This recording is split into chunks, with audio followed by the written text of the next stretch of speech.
Welcome to We Love to Hate Everything. I'm Jody, and along with my long-distance bestie Amanda, we live to break down all the things we love to hate. Each week, we scour TV, TikTok, and pop culture and deliver you our unfiltered, snarky takes on everything. Take a moment to subscribe on YouTube so you catch all our live streams and shows, and follow the links in the banner to subscribe to our free weekly podcast and 2 Patreon shows, We Love to Hate TV and Total Request Podcast, where you request the shows and we break them down. Once subscribed, you have instant access to our massive library of hundreds of past shows and recaps. We promise you'll love it. And listen, we're all friends here, so let us hear from you in the comments. We love getting to know you, and we hope you enjoy the show. All right, let's go.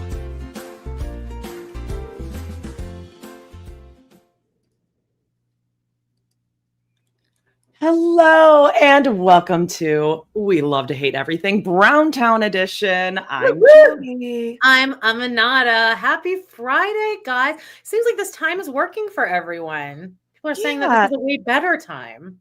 Early. It's kind of nice, like a Friday, starting the weekend off on a good it's foot. It's early, so it's like a secret. Shh. Oh, it is nice and early mountain time, isn't it? It's 9. Oh, I have 75% of my household home today, so yes. Oh, I was always up at 4:30 because I have 6 cats that are here right now, and it's a real challenge. The cats, Dad. There's lots of cats. Listen. All right. Thanks for coming. Thanks for listening. I'm super excited. We actually have a lot of Browntown to share today. Shockingly. Not a lot for special forces, which is fine. Oh, Next we week, could talk about some of the other folks on special forces. And we're also going to be reading from Sister I forgot we're doing that. Okay, Christine. I was supposed to want to sing Christine. Oh, Christine, not Colleen. Not Colleen, guys. All right. Well, let's jump into it. Let's just do some really quick housekeeping and then get into the town that's brown. All right, let's all take a look at Robin's kitchen.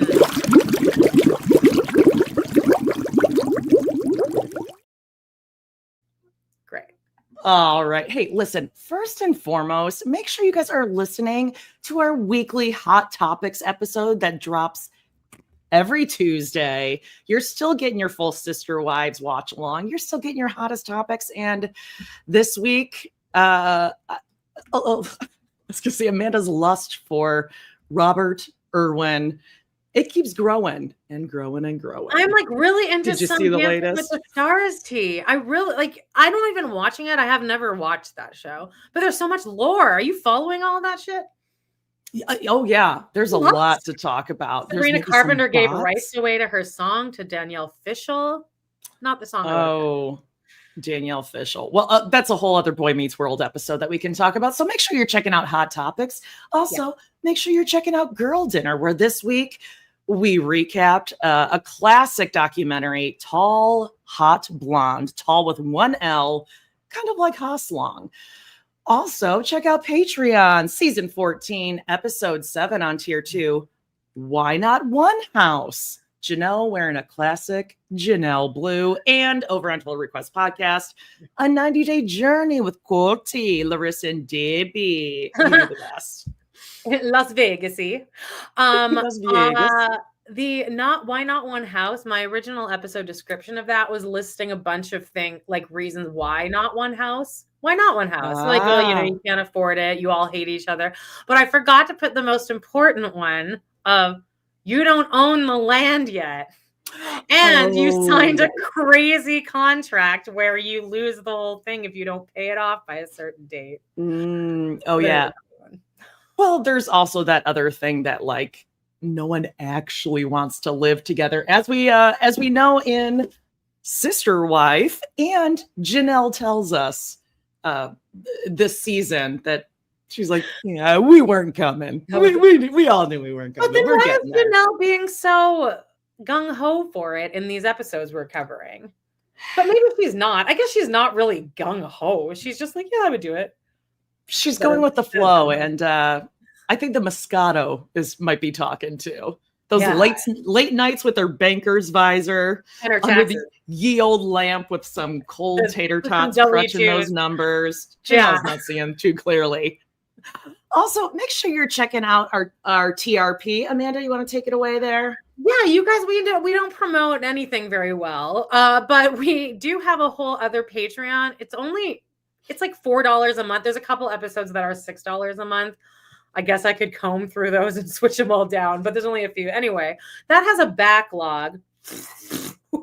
That came out bad. Of all of our old TRP episodes. These are from COVID, ladies and gentlemen. That's when we started TRP. We were still our own podcast all the way back then. We were different people. I still lived in New York. We still had our old cover. Hey, check out that new cover in 5, 4, 3, 2, 1, and we're off. Okay. I thought you were going to say we still had our old boyfriends, because we did. Love us. / husbands. Right. Good times. So, but anyway, those are all there. There's some real classics on there, like Amy's Baking Company. That was our very first TRP episode ever. And we played clips back then. Remember that? We used to play like several clips throughout the episode. When we can pull them. I still have some, babe. For a week. Fat Camp is on there. So anyway, check that out. $4 a month. Yeah, cool. And then I have another podcast, you guys. It's called Pod in the City with my friend John from college.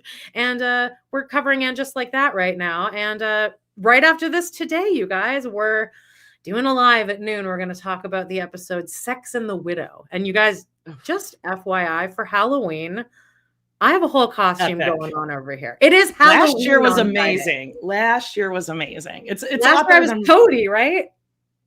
No, last year you and John, I'm saying. Oh, last year me and John were Glinda and Elphaba. I was Elphaba. But this year, since both of my lives are on the same day and they're both on Halloween, I'll be something here. You guys don't know, but it's going to be pretty epic.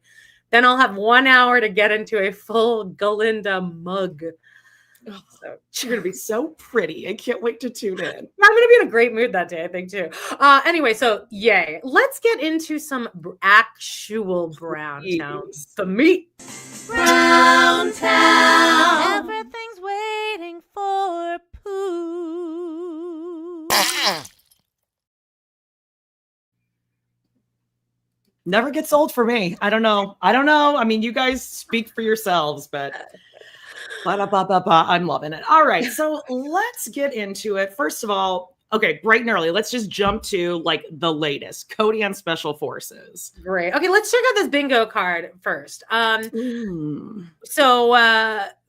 he wasn't on this episode, so we haven't checked anything off for this episode, unless he gets mildly injured. No, see, I don't even want to like be easy with these. These are all I want him to genuinely do these things, and I've already checked off 4 that he has really truly done in spades. He did starts a bromance with a cast member. Bromance will be fully one-sided. So yes, him and Johnny Manziel. Well, I mean, yes. Boom, we got right there. You know how I love quarterbacks. And you know how I love my favorite moment. Shaman. Johnny.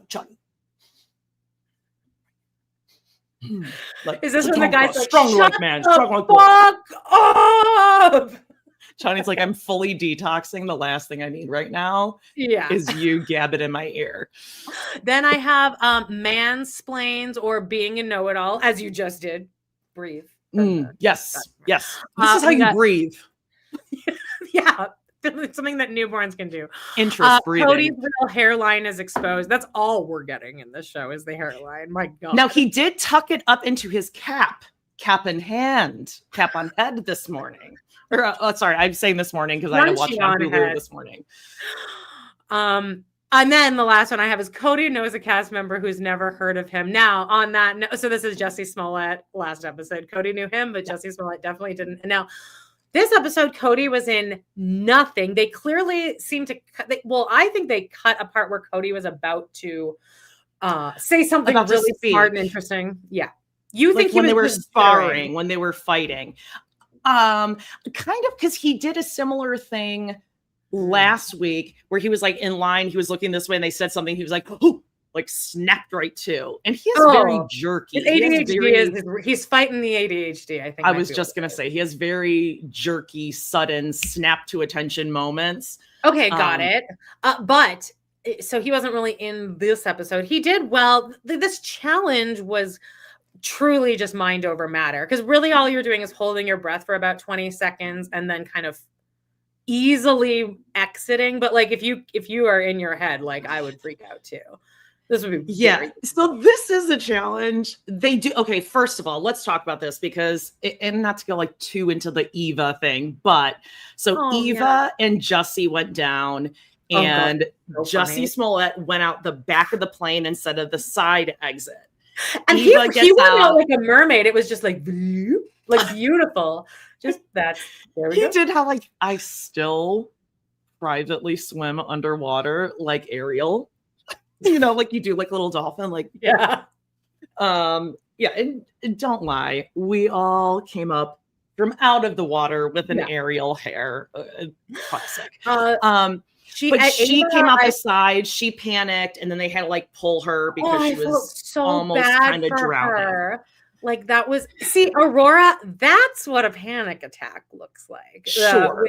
With Ava being like, and then her going, I did it though, right? I did it. And then like, Jussie, you done fucked up. Right. But they do this challenge every season. This isn't new. So like sometimes it's like a different sort of submersible. Like sometimes it's like a helicopter going underneath or whatever, but there's always a submersible. You have to hold your breath, you're tapped, and then you escape. And then you have to like swim to something. Okay. So this is not new. So like for Teresa, for example, who's like freaking out, like, okay, you knew this was going to be here. Same thing with like the sparring challenge when Teresa left because she's like, I can't see my daughter. I can't see my daughter fight. Well, you knew she was going to fight because you signed up for this. Like, you watched it. It's a 1 minute fight.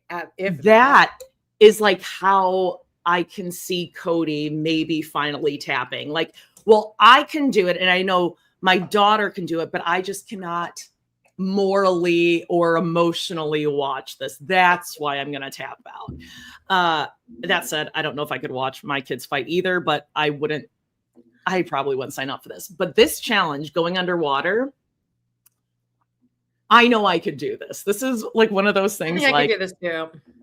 Yeah, just holding your breath, really. It's not psychic. Yeah. It's not letting yourself get psyched out. However, if we were under there, I'd be like, all right, we're good. Like the water's going up. I'm just taking a nice deep breath. And then if something then gets kind of fucked up, like my seatbelt doesn't undo immediately, now I'm in a full panic. Right. I'm at 10. You need to send in those divers right now. Right. Be okay with it unless something goes wrong and then my management skills go out the window. Right. Well, Jussie he volunteers to go a second time because they have an odd number of people. They need someone to go with the soccer player chick. Yeah, and weren't you like, oh yeah, good? Because he felt so bad. Well, I was like, yeah, you should go again. Like, and redeem yourself. Well, the fucking dude does the exact same thing. Just bloop.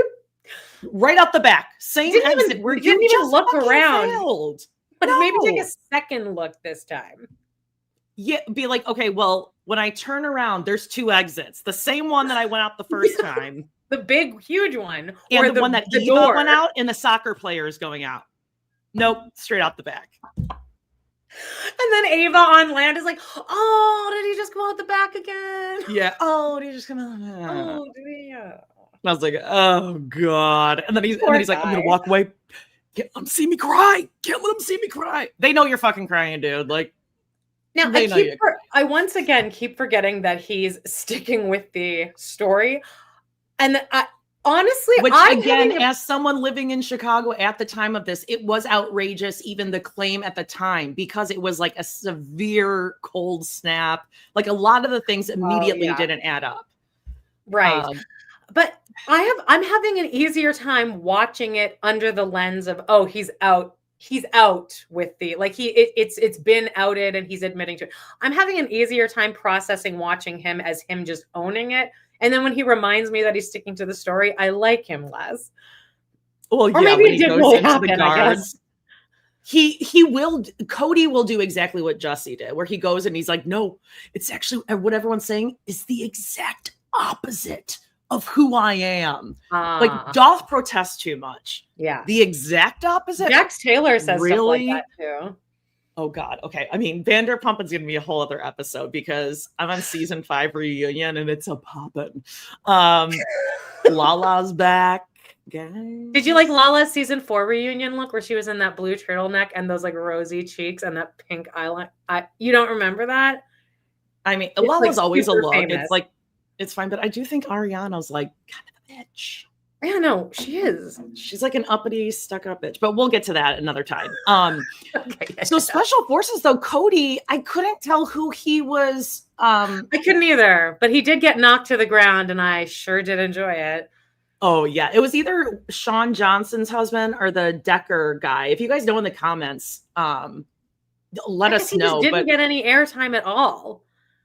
No, well, they had him at the beginning, which was like right first thing. He's standing outside the tent, and he's like the ass kissing, he's ready to go. He already had his full backpack on. Everyone else is still like under the covers. Did I hear something? You know, well, he's ready. He's always ready to go to those school mornings, right? We'll talk about that in a minute. Yo, yes, thank you for remembering that. Always ready to go. And then he was front and center. Like, you know, fucking Ariola's always got to be at school, pushing and shoving to be like line leader. I get to turn off the lights. Like, she is that student. I know. I've had them. I've had Ariola in my class before. Oh, I have too. So yeah, he's like front and center. But what's great is that, you know, Kody is in his mind. He's thinking that he looks like, you know, like G.I. fucking Joe in the front row. And really, he's standing next to like a football dude, another dude. And Kody's six-pack abs, they were there. We just couldn't see them under some layers of age and manlyhood. I'm not fat shaming him, but he does not have six-pack abs and pecs. No, I agree. No. No. Okay, let's talk. Oh, are we done with special forces? That's it, right? I feel bad. I think so. Everyone's agreeing Jesse is super smarmy, arrogant. Like, also, Teresa taps out, and then Gia's like, I think I'm just having PTSD because my biggest fear is like when my parents left me. I'm like, oh, so like how Teresa just abandoned you now. Yeah, I was like, oh, so like your mom right now being like, Gia, you got this, cool. You're going to take care of everything. Special forces and military training. Bye. Yeah. Great. Okay, so let's talk about the school thing, right? Now, this person doesn't want me to say who they are because they're like, it's like a little crazy that I investigated this much, but I appreciate this. The whole, as I thought, that whole fucking scene with the junk drawer and the getting ready for school was reenacted, and this person figured out the exact timing of when both of the kids' school starts, and there's just logistically no way, and what time the sun wouldn't have been where it was at this point. So this scene was just, and then also another great point was Ariella would have to be up at like 6:30 in the morning, and there's no way they're allowing cameras in for that because she's going to be a monster in the morning. And she's probably not sleeping in her own bed. Robin's not waking up at 6:30 in the morning to get Ariella in a blouse. Well, and I think the other thing that was interesting from what you shared is that Kody says Ariella starts an hour later than Saul. Yeah. But Saul actually starts school like 30 minutes after her. Like he had the timing. Right. He knew there was something with 30 minutes in an hour. Because he doesn't do this. Right. But he had like the wrong kid in the wrong order. Right. Yeah. And there's just no way that he would, that like, there's no way that this would have worked out. I mean, I figured it was reenacted because they're all so bad at acting. But and then of course many comments throughout the week of like Saul is going to be teased at school as a now 14-year-old. This is airing, and your dad's brushing your hair after he put you in the shower, and then he made your Eggo waffle for you.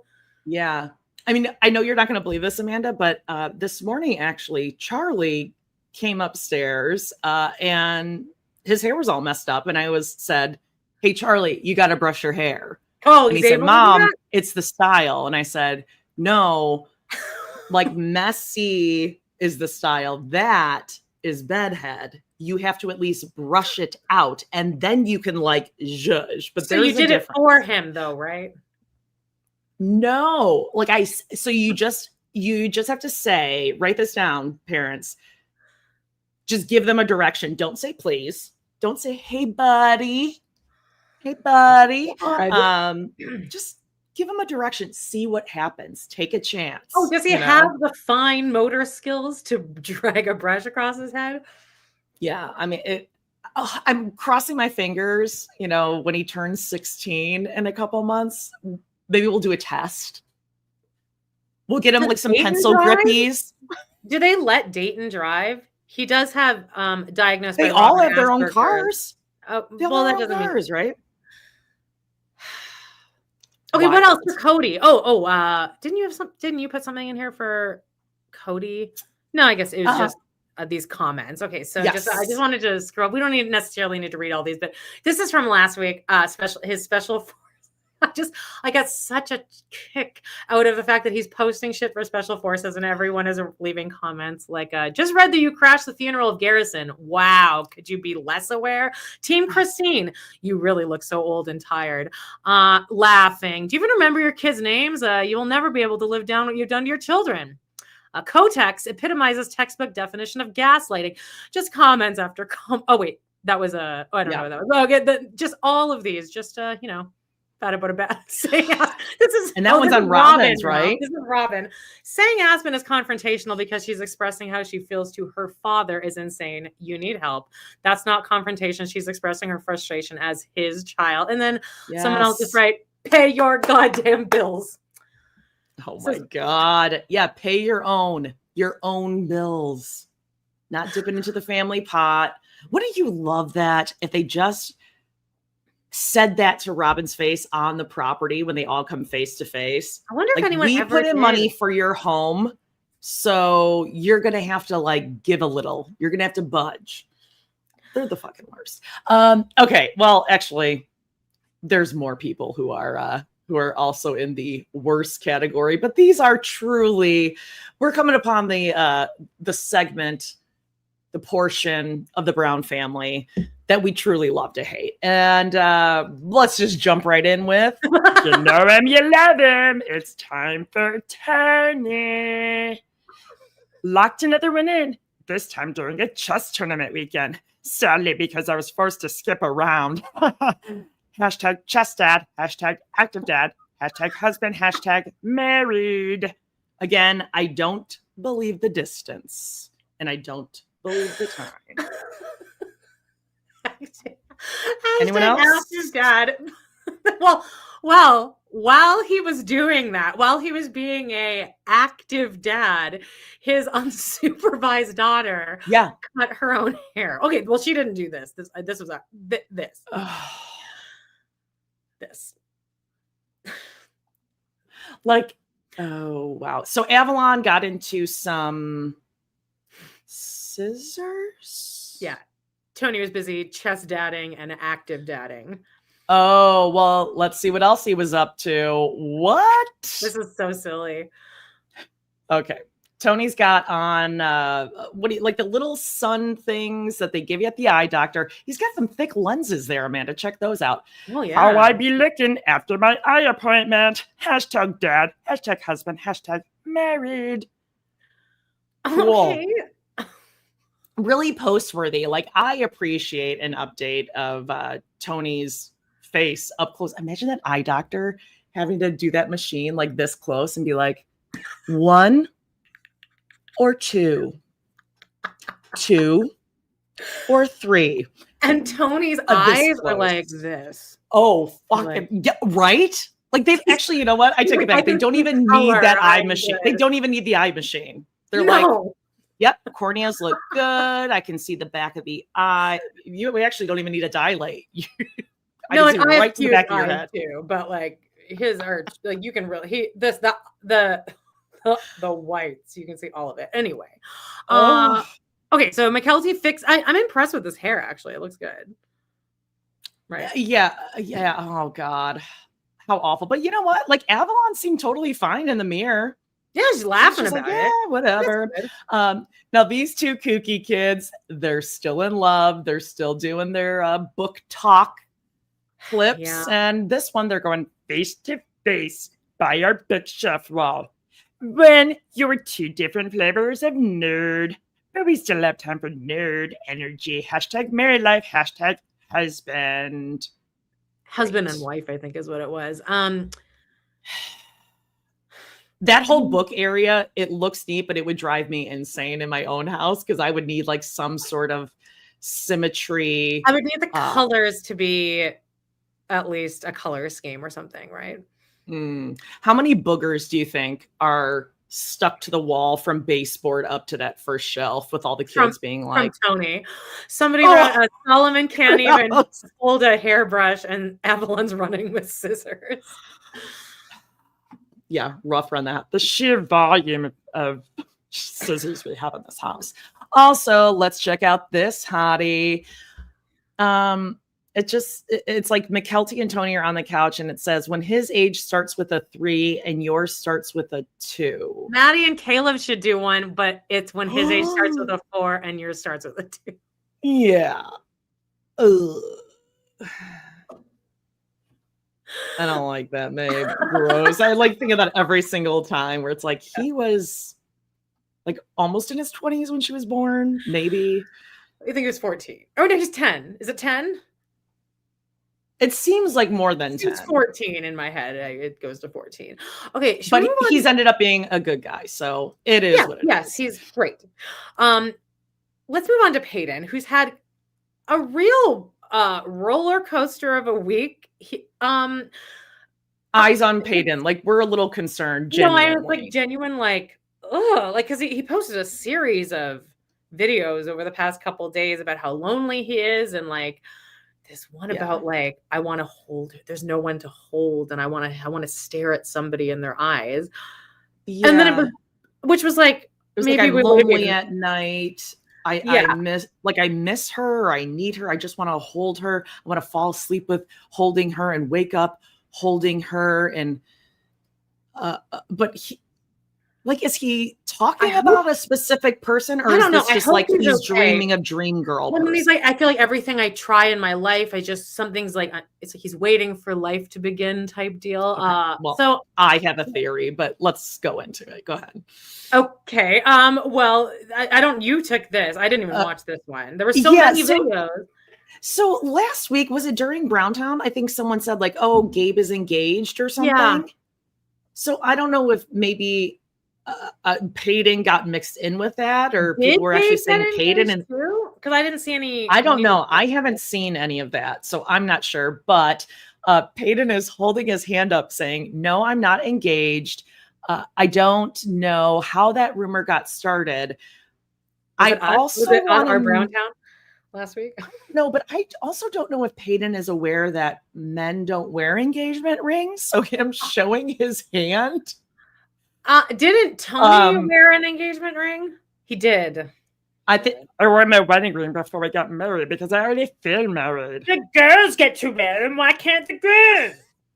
Because that's how it is. Can we have one fucking thing that men don't also have? I want a wedding in a big church with bridesmaids and flower girls.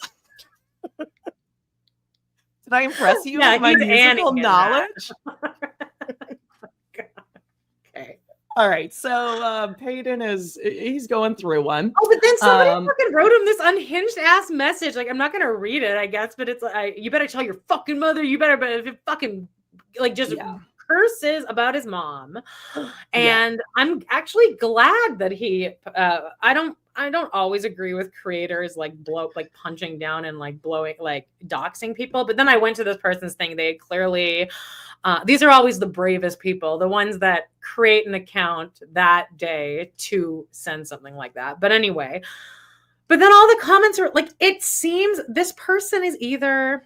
It's like when Alexis Michelle allegedly wrote me and Nick that unhinged email. The options there were it's Alexis Michelle, or it's somebody who's so fucking crazy that they care this much about Alexis Michelle to send something like that. So I feel like this is either Kody or Robin at 2 a.m., too much Ambien or something. Oh. She stayed awake through the Ambien. Okay. Or it's like a fan who genuinely gives a shit that much to write something like that. Yeah, I'm not quite sure. I'm sorry. I'm really stuck on this comment, Laura. This is cracking me up. Q, when will my life begin from Tangled? I would love to like just sing a little bit of that, but my voice doesn't go that high in the morning. This afternoon, I'll be warmed up. Be prepared to sing it. Amanda, you want to sing it? No. And no one else does either. Okay, so besides that, he's also had a couple I mean, they're always energetic. And that's where I'm going to just play this. Paedon's TikToks. Oh, okay.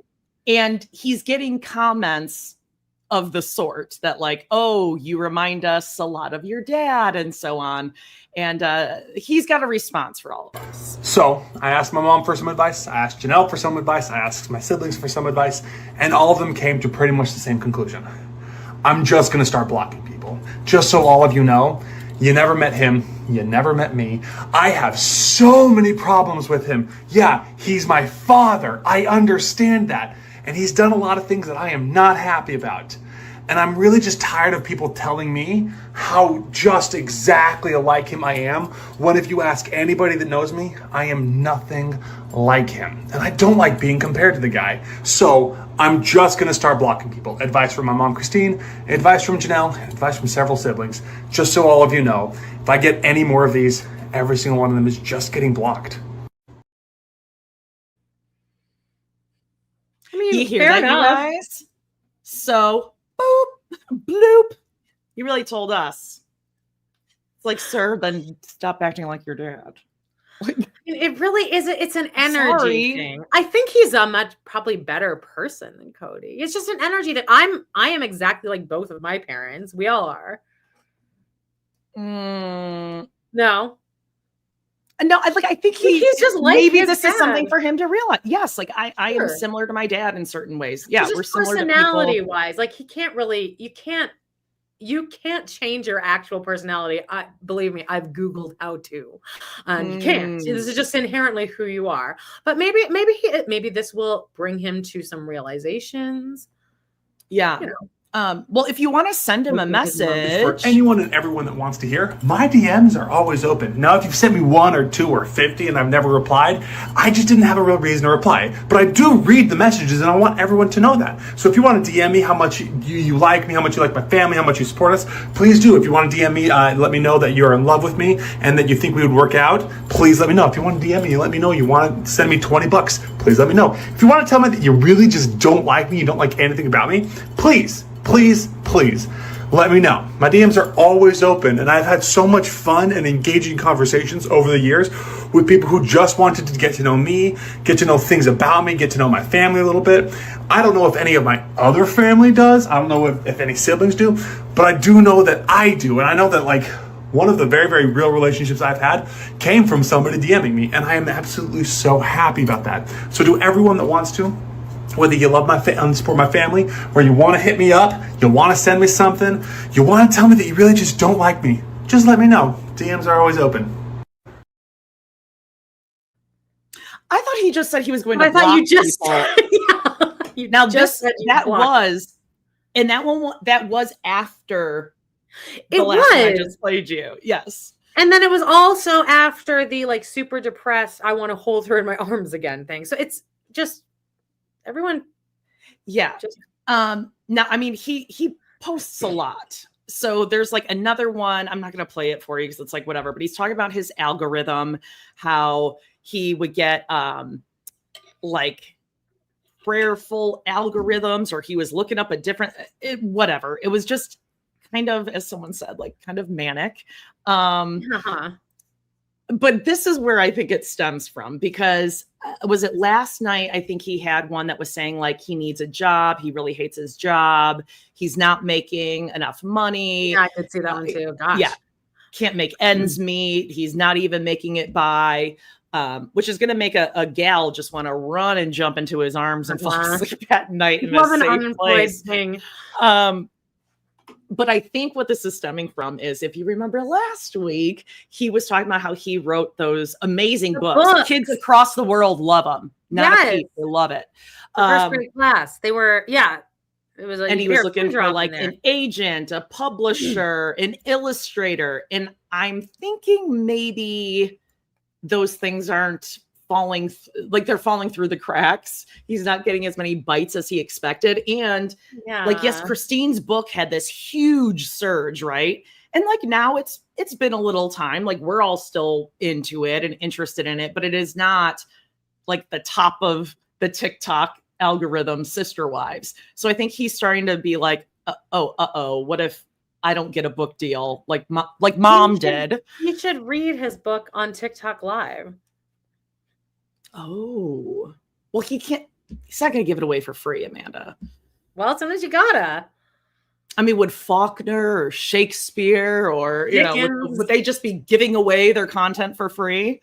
Let's go get, what's his name? Lars from Metallica. Remember that with Napster? Or am I talking? Oh my gosh. Here? Yeah. I'm now looking back. It's like, oh, they're kind of right. Yeah. They were right about all that. Yeah. I totally forgot that I did that. Like I took music and then I made like mixed CDs and sold them on eBay. Like I did that before. Yes. And I totally forgot that I did that. Yeah, I would like download Dave Matthews like bootlegs. And then I had a listing and I was like, these are all the different things that I have.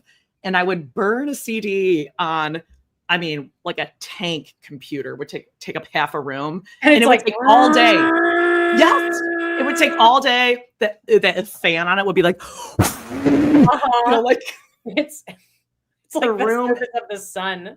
Oh yeah, yes. The room temp is raised 25 degrees. I would set it before I left for work, and by the end of the day, I got a CD. I like blew up my parents' computer by doing a 3-day download of the Towley episode of South Park. Like we had to like.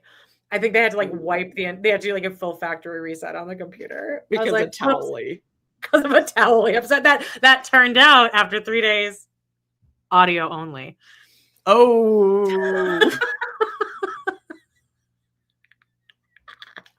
Wow. Little did you know you would be a technology expert in your later years. Oh yeah, we're doing great over here. Okay, so last thing on Paedon, we're just gonna throw this up. Oh, I already did this. Oh, you did. Okay, I'm sorry. I was probably getting the videos ready. All right, so let's go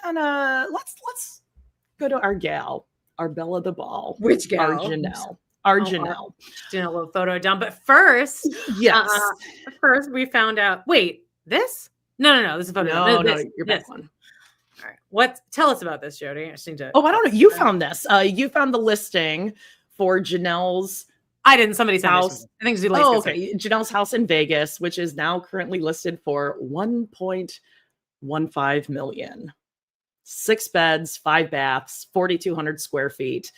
And I believe she sold it for, let's look in the comments. Weren't they in like the low 6s? Maybe they ended up selling for. Yeah, but wait, this doesn't really make sense though, because if you don't forget, I thought the market was up there. Where? They had to move now. That's now. Why, not because of Dayton, you guys. Wait, not I mean, because of Dayton. But Amanda, we are women, so we're probably not understanding this chart correctly because I mean, we do have Jacob, a man. He's in the chat. He can explain this for us. I mean, I don't know. Something tells me Kody might have been wrong about the property and the sale value. Kody, you're letting your emotions take over. Emotions will not change the facts now. I tell you what, if Janelle would have had the actual facts and maybe sold that house around now, imagine. Oh my God. Imagine the what would you call them?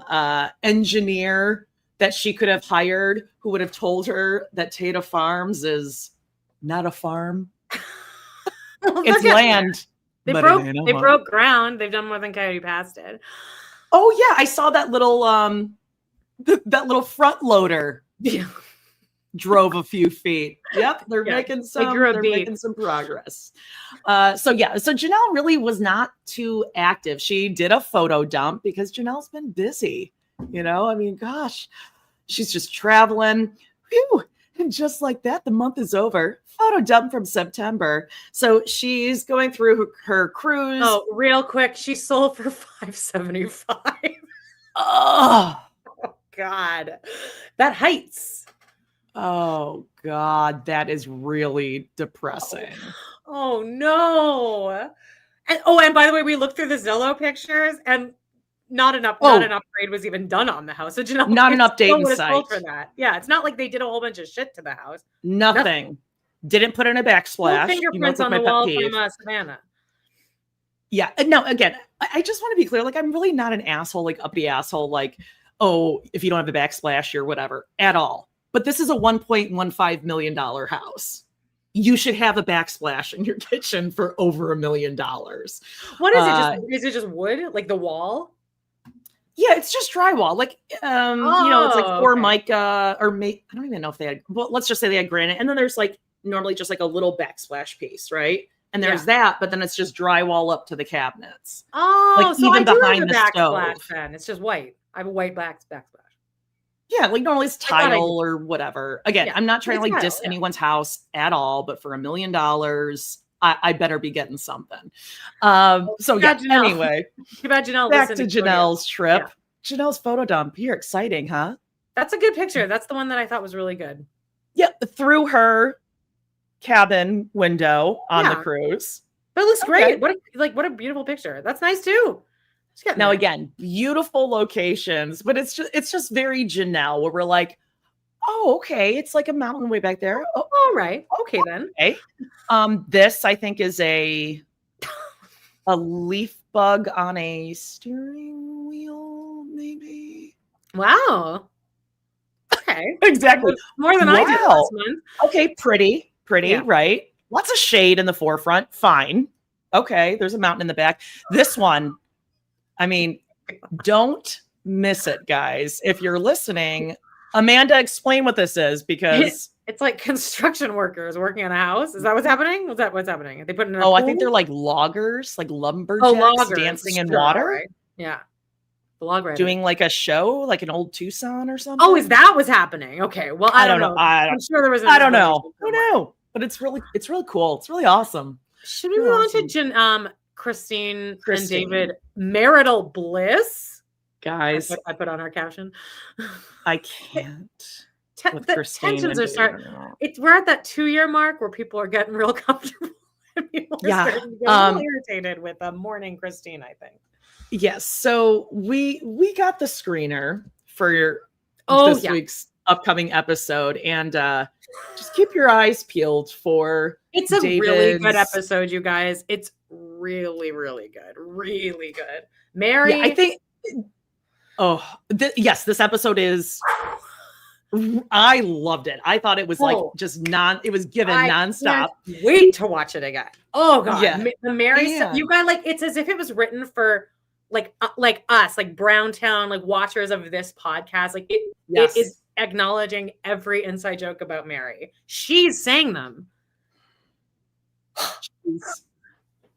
Like you guys are just I can't wait to read the group chat. By the way, guys, on our Facebook group, we love to hate everything. I do a little like live chat there. I'll post some like a picture and then everyone can talk during the episode. I can't wait to read the comments during all of Meri's scenes for that. It will explode. Yeah, we'll break the internet. Like with that Towley episode. This is the only hard part about giving you the screeners. Like we do just want to scream like, holy shit, you guys, what the fuck? Like I'm gonna be in the comments on Sunday. I'm just gonna like play it at the same time as the episode. The Meri shit, you're gonna like absolutely die. I like literally jaw dropped when she's talking. Like, are you fucking kidding me? Letting the days go by. So Meri is aware. No, baby. No, sweetie. Wow. But the other thing is watch, or I'd say actually listen to what David is saying, because I think Christine thinking like Robin, like, a honeymoon marriage. Maybe David and Christine have been spending a lot of time together. Possibly too much time. Right. But before we show you a little sneak peek of that a little bit from TikTok or Instagram, Christine was really just kind of a little bit boring this week. She's like doing kind of like she's find yourself. She's always kind of doing plexus stuff. Right. Always. Right. She also she was making some crescent rolls, and you know who, these crazy kids just in love. I think it's just the younger kids who get married. We don't go through any of that stuff. No, we don't. I'm like, if I was to pop in like this exact picture. Yeah, if I was making like something and he crept up behind me and do you need something in here? Can I help you find something? Yeah. Rolling. See how my arms are going back? Rolling. What Tight do you need? space. Yeah. But it's like, it's very, I know for a fact, let me know if I'm wrong. We've seen this exact picture where he sneaks in the back and he's like, oh, you tape it? Oh, you're recording? Oh, He's right on that borderline of becoming Cold DeBoer, where it's a little too, you like the camera too much. And I get it. I understand that would be tantalizing to be able to come in and be the savior. And now the whole world loves you. Like of course, because you did save Christine. Because I mean, you know what? She didn't really save herself. What? Speaking of saving something, you know who saved Christmas? Kevin McAllister on Home Alone. Oh, check out segue. This. Let's check it out. Yeah. Yeah. This past weekend at David and Christine's was lit. Marital. Push. Who's going down the stairs? The bad guy? No, that's the kid. That's Kevin. That's Kevin? Boom. Oh, Kevin. Guy threw him down. There's the bad guys right here. You can change hats too. Look, it's the Home Alone house. Look at, hold on. He's right here. Look at, he's at the bottom of the stairs, right? Ooh. Yeah. And Kevin, like, was supposed to knock him out. Do it again. Let's see. Oh, he went right over his head. Man, he was flying. Don't break my staircase. Oh, honey. Maybe we better move him. No, I'm just going to keep him right here. Okay. I'm going to do one little tiny thing here. Come on, Kevin, one last time. Wait. Oh, you didn't knocked move his your ass hand fast down. enough. I missed it. You're going to have to do it again. But you have to move your hand with this hand. You have to move this hand. Okay. But some of her Okay. friends that have had DBS that has I took him out. Good job, baby. Good job. I know. Who's Kevin now? Yeah. Baby, what you... Ooh, that last part was giving me Robin. Kevin. Oh, Kevin flew right over his head. Kevin flew right over his head. I know. I mean, he was getting annoyed. He was getting annoyed with her, and then she tried to play it off, where she's like, ah. She's done that on other episodes before too, with Kody though. Jacob, Yes. yeah. I mean, Kody would never do this with her, so when I guess, yeah, but it is very performative. And again, I'm fine with her being petty the day she dies. I've always said that, but because Kody deserves it.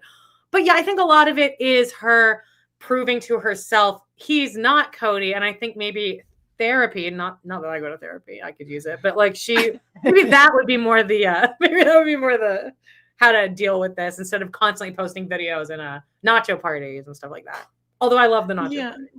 Yeah, and maybe it's just totally different interests. Like, I'm not a Lego kind of girl at all.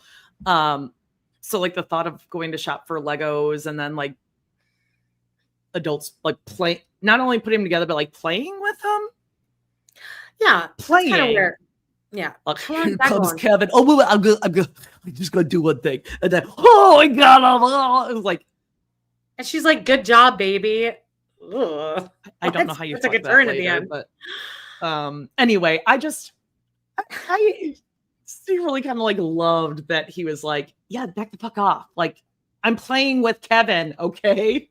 Let me just play. We said this though. We're like, I hope David's that. fine for once you start getting comfortable and you start getting a little snappy with her, being able to deal with her reacting to that, because it's obviously going to be a major trigger. Mm-hmm. Yeah. Again, keep your eyes peeled this week. However, like, I don't want it not to be a bad person or anything, but it would be an interesting storyline to watch the fallout of their marriage play out on TV. That's why we need the show to continue on, you guys. It would be a good storyline. Not that or just like the adjustment. I do not want that to happen.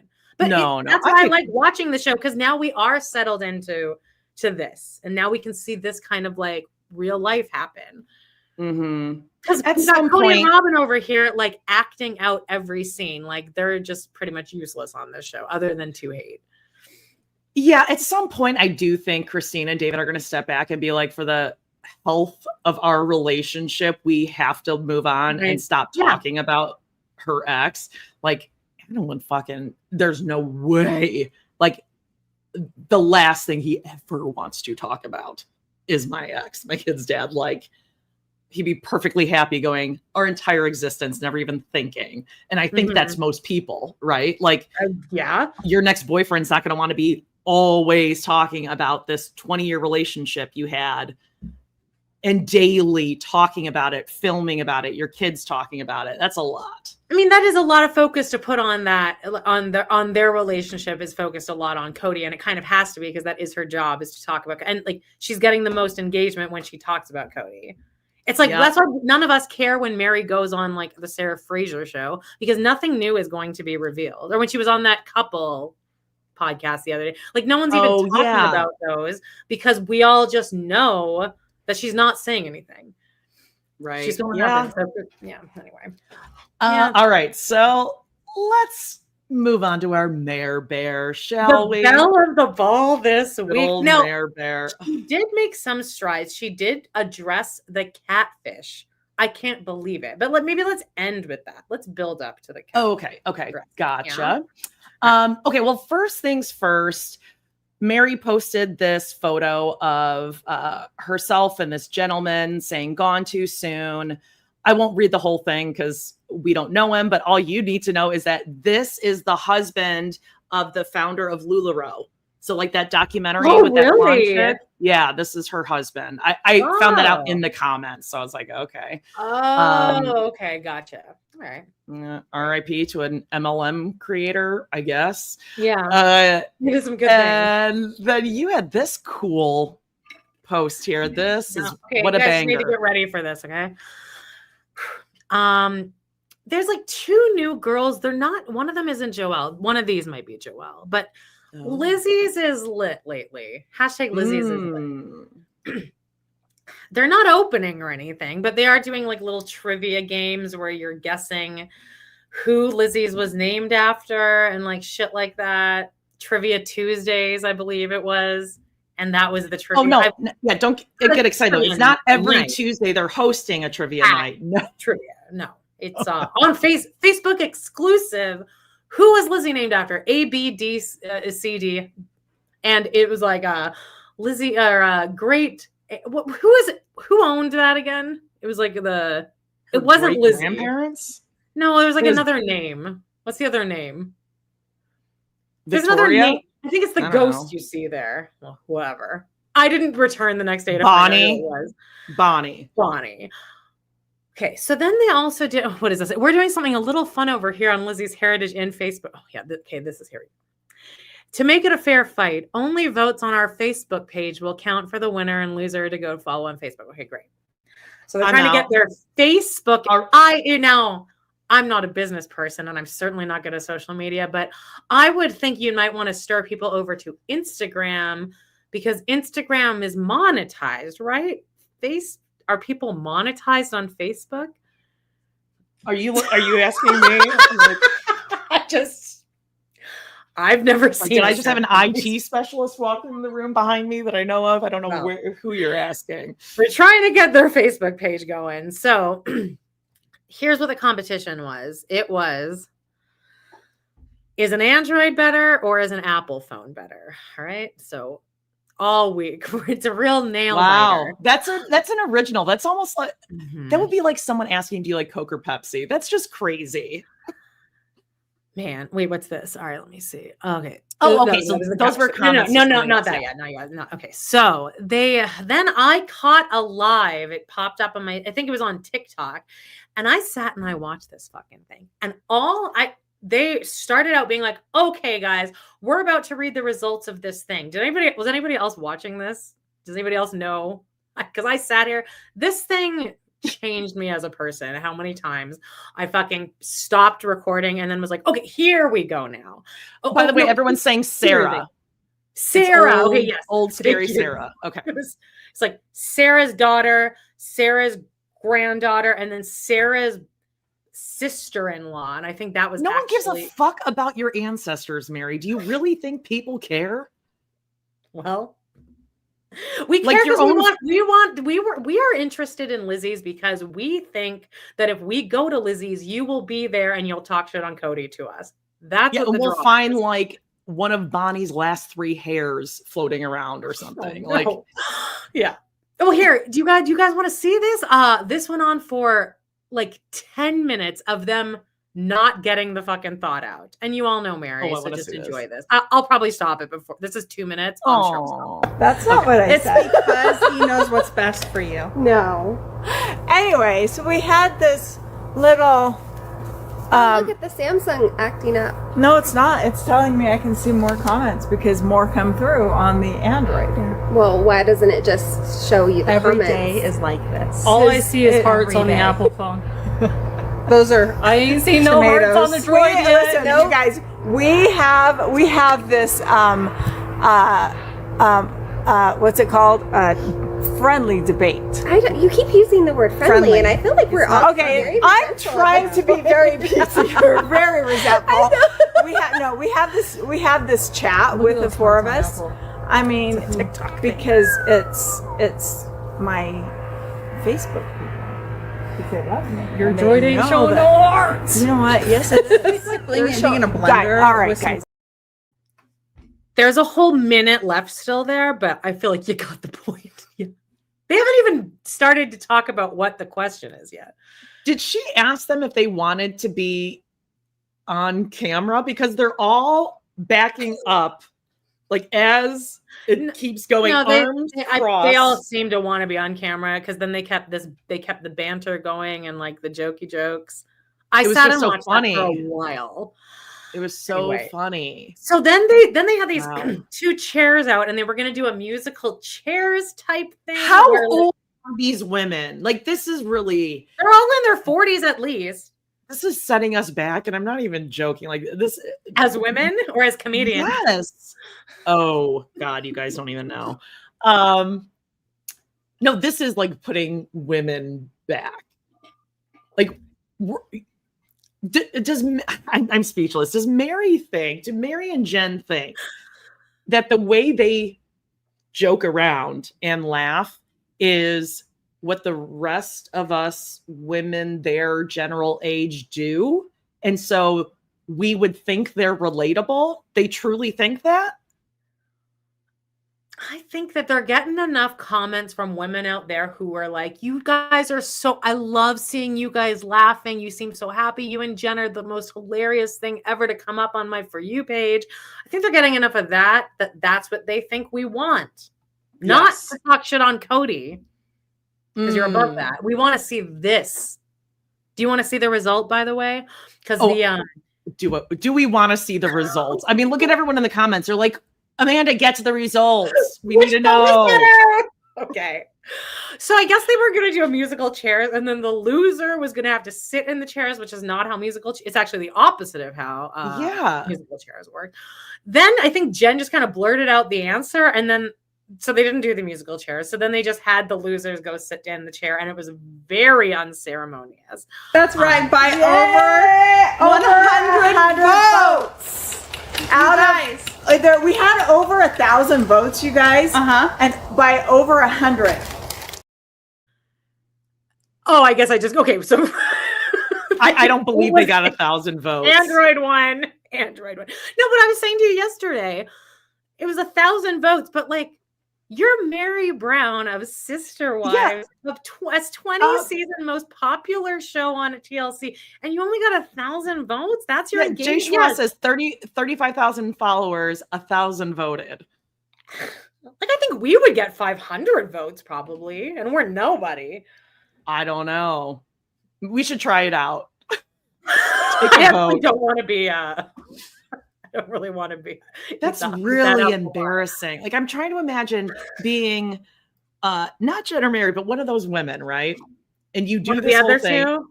Yeah. And then you go home and your friend's like, oh, what'd you do today? And you're like, I was like on this like TikTok live thing. And let's see it. Though. They were into it. They were all like being funny.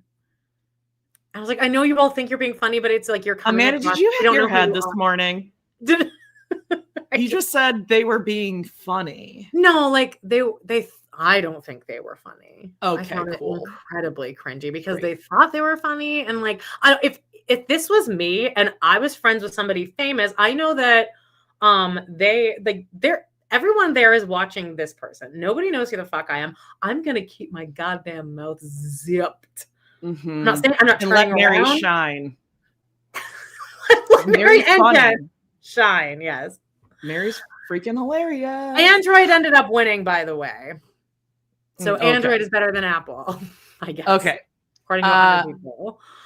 Now, possibly the most egregious thing Meri has ever talked about. You're going to play this whole thing, right? When she's talking about the catfish. Yes.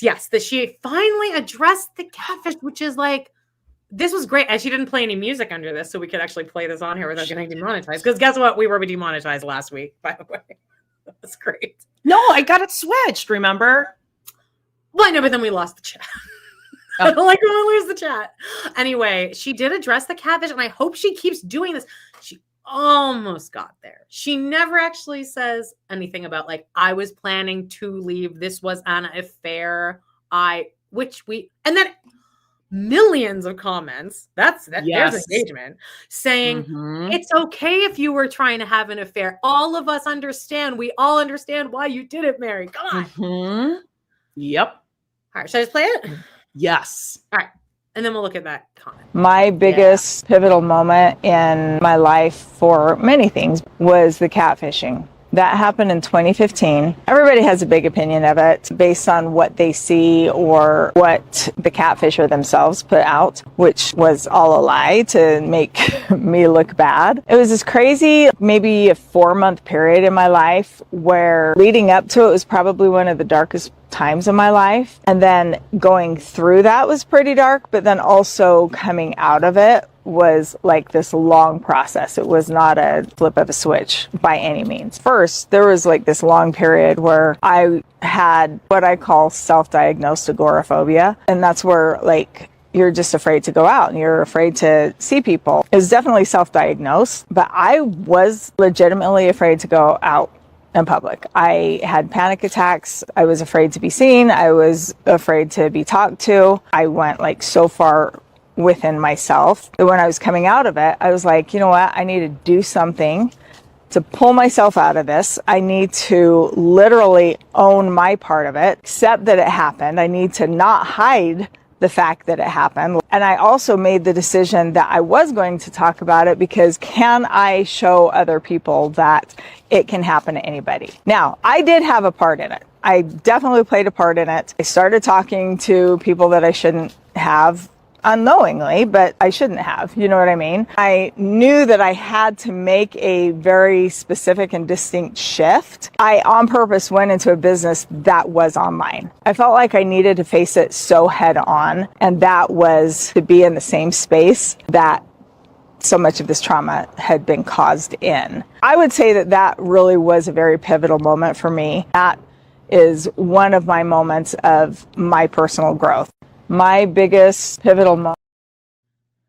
She kind of got lost at the end there. Personal growth. Well, I was very focused on you performing fellatio on a banana bunch. Well, who did it first? Hello. The embouchure. Sorry about it. Okay, so like she at least is addressing it, I guess, as a pivotal moment in her life. And then again, you got a picture of the comments, right? And everyone's like, yes, Meri, we know. Yeah. Okay. So here we are with, oh God. I do give people credit. Like I would not have guts to comment, probably because she blocked us and block you. But okay. So Regency Roses. I'm shocked Meri actually hearted this. This is wild. Says, I met you once in Boise years ago when you were trying to sell in every state. I was there with my daughter, actually, smiley face. In a quiet moment when no one was around, I told you how amazing you were for being brave enough to tell your story. You gave me a strange look and I didn't want to push it. But now that you're stronger, and I hope you can see the strength you had and the impact it made. Oh, and since she stopped growing in the 8th grade, my daughter still has her shirt. Sounds like Meri was a big bitch to somebody in public. Yeah, sounds like someone came over to support you and you weren't receiving anyone as graciously. Like in the speed dating. I didn't say that. We got to say the speed dating, you guys. Oh my God. Also, some more comments here. We have someone posted, so many spouses have reached out to strangers after so many years of marriage. It can happen. And if people were honest, they wouldn't judge. Never did I judge you. Meri hearted it. Yes. Yeah, it's always funny when there's all these bitchy comments, but then a creator will like one nice comment, and I'm like, oh, so you were reading all of them. Yeah, but like what this person is saying is like, we understood if you just said at the time, yeah. Well, Cody she's still not saying it though. Right. Self-care, worth, and forgiveness is so healing. She hearted it. Thank you for sharing your experience. Hearted it. And you're human and you were isolated. Cut yourself some slack. And she hearted it. Again, first to forgive herself. Again, Leon still had issues with it. And Meri was like, okay, well, hurry up and get over it because my friend Cheryl's coming and I really want you to talk to her. So Jay Schwa says everyone is so weird. But also Jay Schwa is like, where's your podcast episodes though? Can I get a link for your podcast?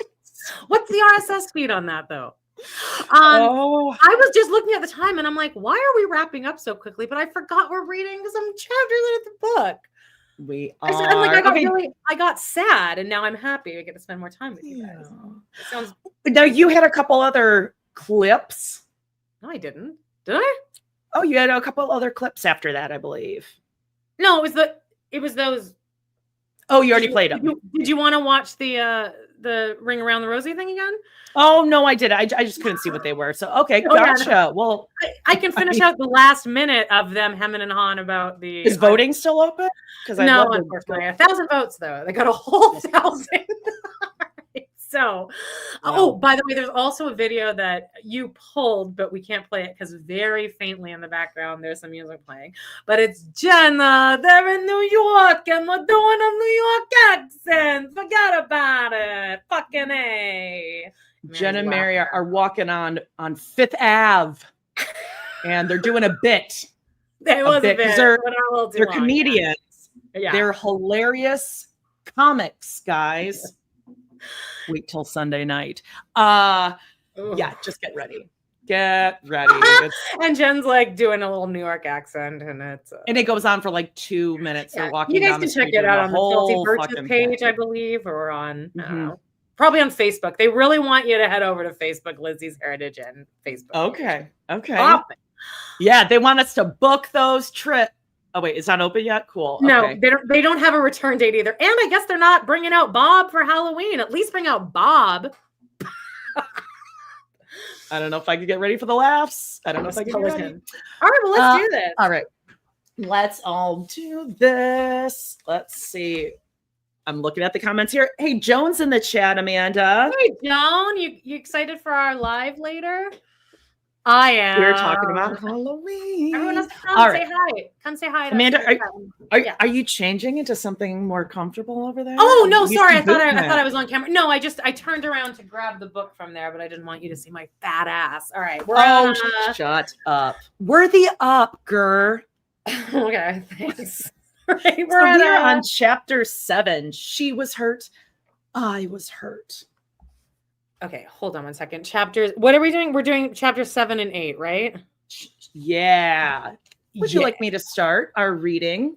Yeah, go for it. Wow, I feel like the teacher who read Paedon's book to all her students.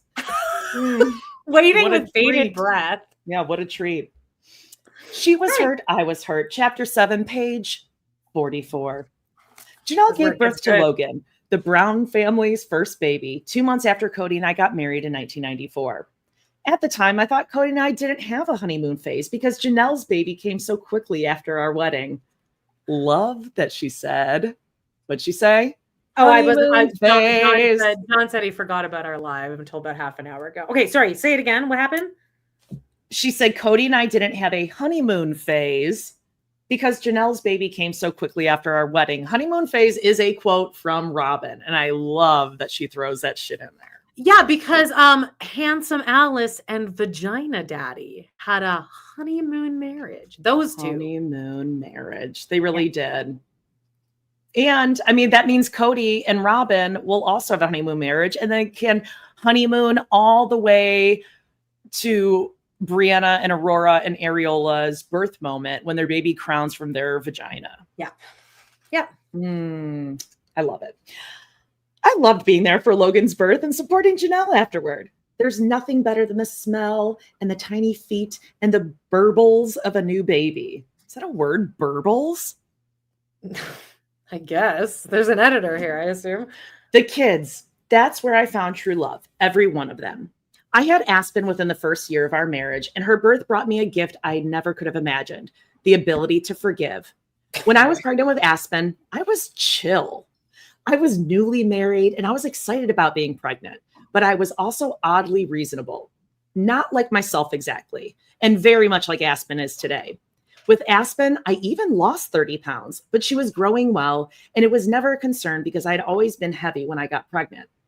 It would take me years to realize that I took on my children's personalities when I was pregnant with them. Aww. Okay, warning, this was one of the most annoying parts of the book for me. Oh, really? Yes. Okay. I was like, I think you're reading too far into it, but okay. Okay, interesting. I got pregnant. Kody went wedding ring shopping because he wanted to make sure I had his ring before my prenatal appointment with Aspen. He'd given me the Claddagh for our engagement, but no gold band on our wedding day. I was a bit bummed that I didn't get to pick the new ring out with him. Not like pouty, but I like this story. The having a good day and choosing something special together piece of the story. He picked a beautiful ring with a diamond in it, and I was thrilled and thought it was sweet that he made sure I had it before that appointment. He wanted everyone to know I was married. I put Aspen in my grandma's house in Utah. In our culture, women have babies at home with a midwife, so we don't have to deal with weird questions at the hospital like, weren't you just here a couple months ago with your other wife? Polygamists have always feared putting the father's name down on a birth certificate because it could serve as proof of bigamy in a lawsuit. But Kody would sign his name on each and every one of our kids' birth certificates. It was important for him to be the dad. What? I thought that wasn't true. I don't know. I thought polygamists weren't supposed to do that. He's not on Truly's birth certificate, though, because that's why they had to do the DNA test. When was that? They had to do the DNA test for when Christine sued him for child support. He might have just done that, or like his lawyer put that in there as like a requirement just to like fan He wasn't on any of the birth certificate. But it does make sense. I think in polygamy, you're not supposed to do that because it could tip off the government. But Kody's that much of a narcissist that he's like, this is my boy. Yeah. Boy. Oh, yeah. Let's see. Oh, I'm sorry. I planned because Kody traveled so often for his job, I often handled my prenatal appointments on my own. Yeah. Independence was hardwired into us because Kody couldn't, even if he had worked 9 to 5 in town, attend all 3 of us at once. So every month I would drive down from Wyoming to Utah for a prenatal appointment. As I headed back to Wyoming by myself one day, baby bumping against the steering wheel, I realized I needed tire chains to go up the mountain pass. I still don't know how to put tire chains on, but I definitely wasn't going to learn in the snow with a baby basketball. I walked into a gas station and asked if someone could help me. You'll be fine, they told me. Just get behind a diesel. You know what they say about chivalry? Puff, puff, gas. Oh, okay. I drove behind a diesel through a blizzard in the terrifying South Pass, scared out of my head, but I made it. What is she talking about when she went into labor? No, she was driving back. Oh, and just her car. Oh, okay. This is just a story. Okay. When it was time, Kody joined me in Utah at my grandma's house. Our usual midwife couldn't make it because her sister was in labor, so she sent her assistant. It was my first baby and Kody's first home birth. As it turned out, it was our midwife's first home birth too. Great. My grandma had assisted with a few births, but my mom had helped with dozens of births. I didn't want my mom there. Oh, God, I bet she regrets that. She had made my wedding dress, but she wasn't allowed to come to the ceremony because she wasn't a church member. We were okay together, but uncomfortable. I still felt so angry, and I didn't see her as part of my community because she'd left the church and my dad. But the birth didn't go well. Your hips just aren't lining up, the midwife said. I walked, but my hips wouldn't cooperate, which hurt and could have made it harder for me to have the baby. Kody was incredible. There's no one I'd rather have in the room with me when I'm giving birth. As I walked around trying to get my hips straight, I would stop when I felt a contraction, put my arms around Kody's neck, and drop. He would move my hips, just swaying me from side to side to help my hips spread. I knew my grandma was making calls, but I didn't know to whom. She was calling my mom. I didn't know what to do for her. Can you help? As I struggled through Aspen's birth for 11 hours, Mom told Grandma how to help ease my pain and realign my hips. I can't imagine what that was like for her. She quietly assisted, knowing that I couldn't be close with her yet, knowing that I didn't want her there for the birth of her grandchild. Oh my God, that's so sad. Whew. After the baby was born, I called my mom. She showed up the next day. When I saw her, I realized how much I needed her. That day, my heart could have broken from need, as I'm sure hers did the day before. As soon as she arrived, I relaxed. She took Aspen and I slept. You don't sleep until someone you trust holds that baby. I'm like crying over here. Jesus Christ. It's like so sad. Fucking Christ. Oh. And you know what I think she's not saying here is that I think a lot of the separation between her and Annie had a lot to do with Kody in her ear, because I think Kody saw Annie didn't like Kody. I think that's pretty clear. And I think Kody made sure to keep that separation as like big as possible. I'm surprised she wasn't saying that. Yeah. I mean, if you think about it, it's really kind of like Gwen and Christine, at least for a period in time. Yeah. Like Gwen didn't go to Christine's wedding, and it could be like, well, you didn't want your mom at yours. Like, I don't want to be at yours. Like, maybe it's a little comeuppance. That baby. Okay. Yep. Okay, chapter 8. We can maybe do a couple, maybe more. That was a really short chapter, so we might be able to go a little longer. All right. Do you want to? Oh, I guess I'll just keep going. Okay, chapter 8. My most magical moments. When we got married, we moved around a lot. It seemed like every few years, Kody would need to look for something new. We lived poor for so long, and he wanted to better support the family. That first year, Janelle had Logan, and I had Aspen. The trailer in Wyoming couldn't accommodate all of us. So about a year later, we moved first to West Jordan, Utah, then a year later, nearby to Sandy. And then a year later, we moved to another house in Sandy. In the meantime, Meri had Leon, Janelle had Madison, I had McKelty, and Janelle had Hunter, and then Garrison. So then we had 4 adults and 7 kids to care for and feed. Can I just say something here? I have 6 cats in my house right now. There's going to be a 7th for 3 days, a couple weeks. The other day, I was having genuine remorse and like guilt, because I'm like, I can't spend enough time with each of these cats every day to sufficiently make them feel loved. Like, I was feeling guilty about that. These are cats. Amanda Kaczynski just said that. I'm pretty sure she just said, these are fucking stupid cats. You guys, I heard her say it. They don't want me around unless I'm actively feeding them at the moment. Kody, already we're too big for the 2 babies we have. So let's move to a house that is maybe fine. Have what, 4 more at this point? Yeah. I can't understand being like, I am not spending enough time with each of these kids, and then he goes on to have 15 more kids after this. Yeah, and think, as Sherry mentioned in the chat, they're doing this while they are pregnant.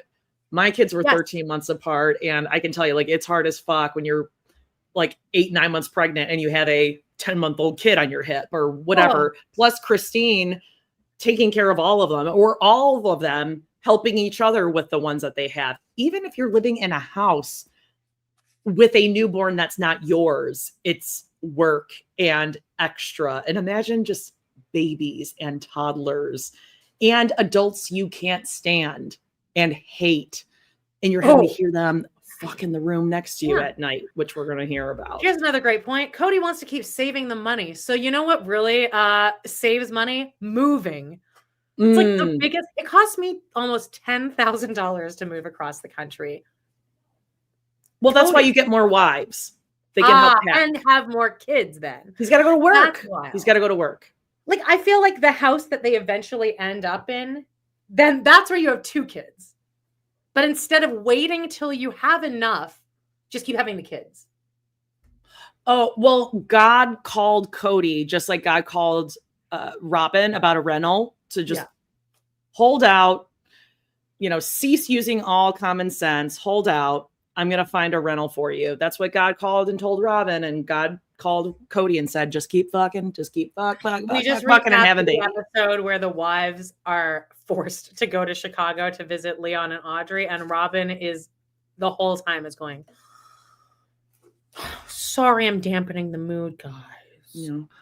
So sorry. I'm just sitting here all stressed out because there's no 7-bedroom rental, and I don't know what I'm going to do without a 7-bedroom rental. For a 2-year lease, by the way. I'm not taking a 1-year lease. Well, look at 1-year leases, 2 years. Yeah, because that's a thing, right? Uh-huh. Where was I? So many babies, too, Christine says. It seemed as if someone was pregnant at all times. When I was pregnant with Mykelti, I felt decisive and beautiful, the most beautiful I'd ever been in my life. When it was time, we called the midwife, a man who usually worked with his first wife, but she couldn't make it. So he brought another wife I'd never worked with. Jesus Christ. That's fun. Yeah, great. Oh, hi. Mm-hmm. I didn't know her through the church. Do you know what you're doing? I asked when she arrived. Yeah, she said, I've been delivering babies for far longer than my sister wife. She brought her Bible, and during contractions, I said that weird, she read verses. Once again, Kody was fantastic. He got right into my face and stared at me the whole time. He took every breath with me and was completely present. I'm sure he did, because he likes being the center of attention. He likes showboating, and he likes We've seen it. He wants people to be like, wow, what an amazing. Yes. I don't like that she's giving us that.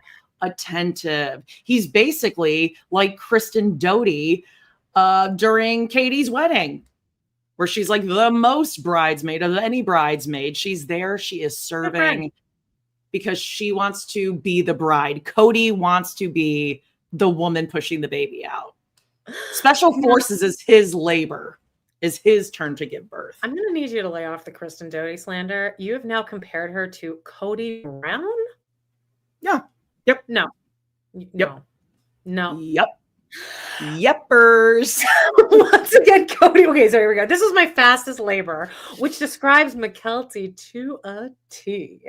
If she's going to do something, she just does it. That's all there is to it. Afterward, I passed out immediately. Meri and Janelle, in their own bedrooms, slept through it. That's nice. My labor lasted only 4 hours. Then Kody and I both fell asleep, so no one in the house even knew I'd given birth. That sets classic. Up Mykelti. That's Mykelti right there. No one even knew you were born. Uh-huh. Christine giving birth, no one knows. Janelle's like, that's awesome. That's really awesome. Yeah. Slept like a baby last night. Anything happened? Oh, Mykelti was born? Oh, hi. Oh, okay. All right. Well, and she was beautiful. Mykelti was the prettiest newborn. Oh, is this where she talks about how busted Isabel is, by the way? I know that's something I said in the I can't wait. But we constantly needed more space. Yeah. And each move involved babies and pregnancies and 3 households, along with an abundance of food. In addition to canning and freezing, we bought everything in bulk because there were so many of us. But Mormons were preppers before prepping was a thing. During the Cold War, we were taught, all of us, not just polygamists, to store food in case of a nuclear war. Now it's so that we can be self-reliant, as well as help others in need. You can even buy bulk food items like canned flour and oxygen absorption packs at the LDS online store. It's a lot to move.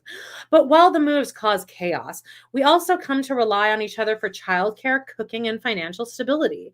Kody and I started to even out, and I believe we were building a deeper relationship that would continue to grow. Oh, good. By the time Mykelti was born, so that's baby number 2. Now we're hitting our stride. Starting to. Mm-hmm. Good. About 4 years into our marriage, Kody and I had a moment that made me believe I could be with him for eternity. That's 1, 2, 3, 4 years later. Puff, but a gas. Over to you. Kody sold educational and entertainment DVDs and other products about the Book of Mormon, the Bible, and religious history. I think, yeah. Sounds like a great job for somebody with 6 kids, right? That should cover it. Study. steady. Door-to-door Bible salesman. Predictable paycheck. You know exactly what you're going to make, not based on like commission or anything. We need reliable, right? Selling Bibles in the Book of Mormon door to door. Health insurance comes with that usually. Yeah. Mm-hmm. Someone with a drive to actually sell something. Someone who's good at selling something. Someone with good focus. Kody, we had them for our kids too. Kody won a competition and he got to go to the LDS historical site of Nauvoo to sell the DVDs, which would likely be a windfall for our family. He chose me to go with him to Nauvoo. Hashtag winning. 2 tickets to paradise. Pack your bags. We're leaving the day after tomorrow to Nauvoo, Illinois. Nauvoo. In 1830, Joseph Smith, our sexy original prophet. Sorry, that was improv, guys. That was good. Improv. Meri might know it. Our original prophet founded the LDS Church in New York State, but he and his followers had to flee several times because people didn't take kindly to his new religion. After fleeing Missouri, the Mormons landed in Illinois, where the church bought land and called their new city Nauvoo. People didn't much like the Mormons in Nauvoo either, and a mob killed Smith and his brother. Mormons go back to see the Joseph Smith homestead, the Smith family cemetery, the site where Smith and his brother were killed, the original temple site, and the Joseph Smith mansion house where temple ceremonies were performed. And I believe the Browns, when they went on vacation to Nauvoo, outside of that house, I believe it was it Gabe and Garrison who were like laying down in the grass, like, get us the fuck out of here. It's the most boring thing ever. Oh, I'm sure Dayton was allowed to stay back. It might be a long trip for Dayton. He might not be able to handle it. Or Dayton maybe got kicked out of Nauvoo because he was pushing his glasses up with his middle finger. Yeah, flipping everyone off. Yeah, we've seen you. Kody and I got to spend 2 weeks together with Aspen, who was 3, and McKelty, who was 2. Sounds like a lot of fun. 2 toddlers in a hotel room with Kody. With Kody. Yeah. We stayed in a tiny hotel room and it was so much fun. Yeah. I spent the whole time finding things for McKelty to do because she was curious about everything. Oh yeah, McKelty is the type of kid that's touching everything, opening every fucking door, testing out every socket. Cutest and busiest little kid. Aspen was a little calmer as a toddler. Mm-hmm. On our last day in Nauvoo, Kody introduced me to a coworker as his wife. Has he met Meri? I asked. He hadn't. Meri had gone to Kody's work parties back home, but the Nauvoo guys hadn't met her. I bet everyone loved when Kody brought Meri to events, right? Well, Meri dazzles. Meri dazzles at public events, as you guys are going to see. Like, she really sparkles. She lights up a room. She makes you feel comfortable, wanted. Puts people at ease. Oh, yeah. Easy to talk to. The speed dating is the definition of I'm declining to speak first. Angela Martin on The Office. No. No. No. Next. Oh, I remember thinking it was so cool that he introduced me to them and his wife. It didn't happen often. Kody later told me he looked at me as we drove home from that trip and realized he was in love with me. How many years and kids into marriage? It was 4. Yeah. Going on 5. That was hard to hear. I had fallen in love with Kody long before, and now we were 4 years into our marriage. I thought maybe that's just how love works. That's such a dick thing to say, by the way. How you're not stupid. You know that that's a crazy thing to say to your wife of 4 years. That now I'm in love. Right now, I'm in love. I think I've fallen in love with you. Somebody wrote a comment just that everything about he resented her from the beginning, and every single moment of their life together was just a humiliation ritual for Christine. Oh God. Maybe love is slow. Maybe you fall in love over your shared story, over your experiences. I remember telling my brother I thought Titanic, the movie, was dumb because that's not how love happens. I told him there's no such thing as instant love or love at first sight. No one falls in love like that. Romantic. Huh. Yeah, she hadn't met David yet in his kind eyes. I know. You guys, these comments are amazing. I'm sure the little girl with the yellow towel would have rebelled against the notion that true, deep soulmate love didn't exist. How could I have my fairy tale without it? But I believed Kody, and I had something rich and emotional because we had been friends first and then had worked to develop our love. That was my experience, my only experience with love. I told my kids that's how love works. Build a strong friendship and love will come over time. In the meantime, Kody talked to the kids about the need for a contract, like love is a business agreement you enter, rather than a romantic loving partnership. Always great to hear from your dad. Yeah.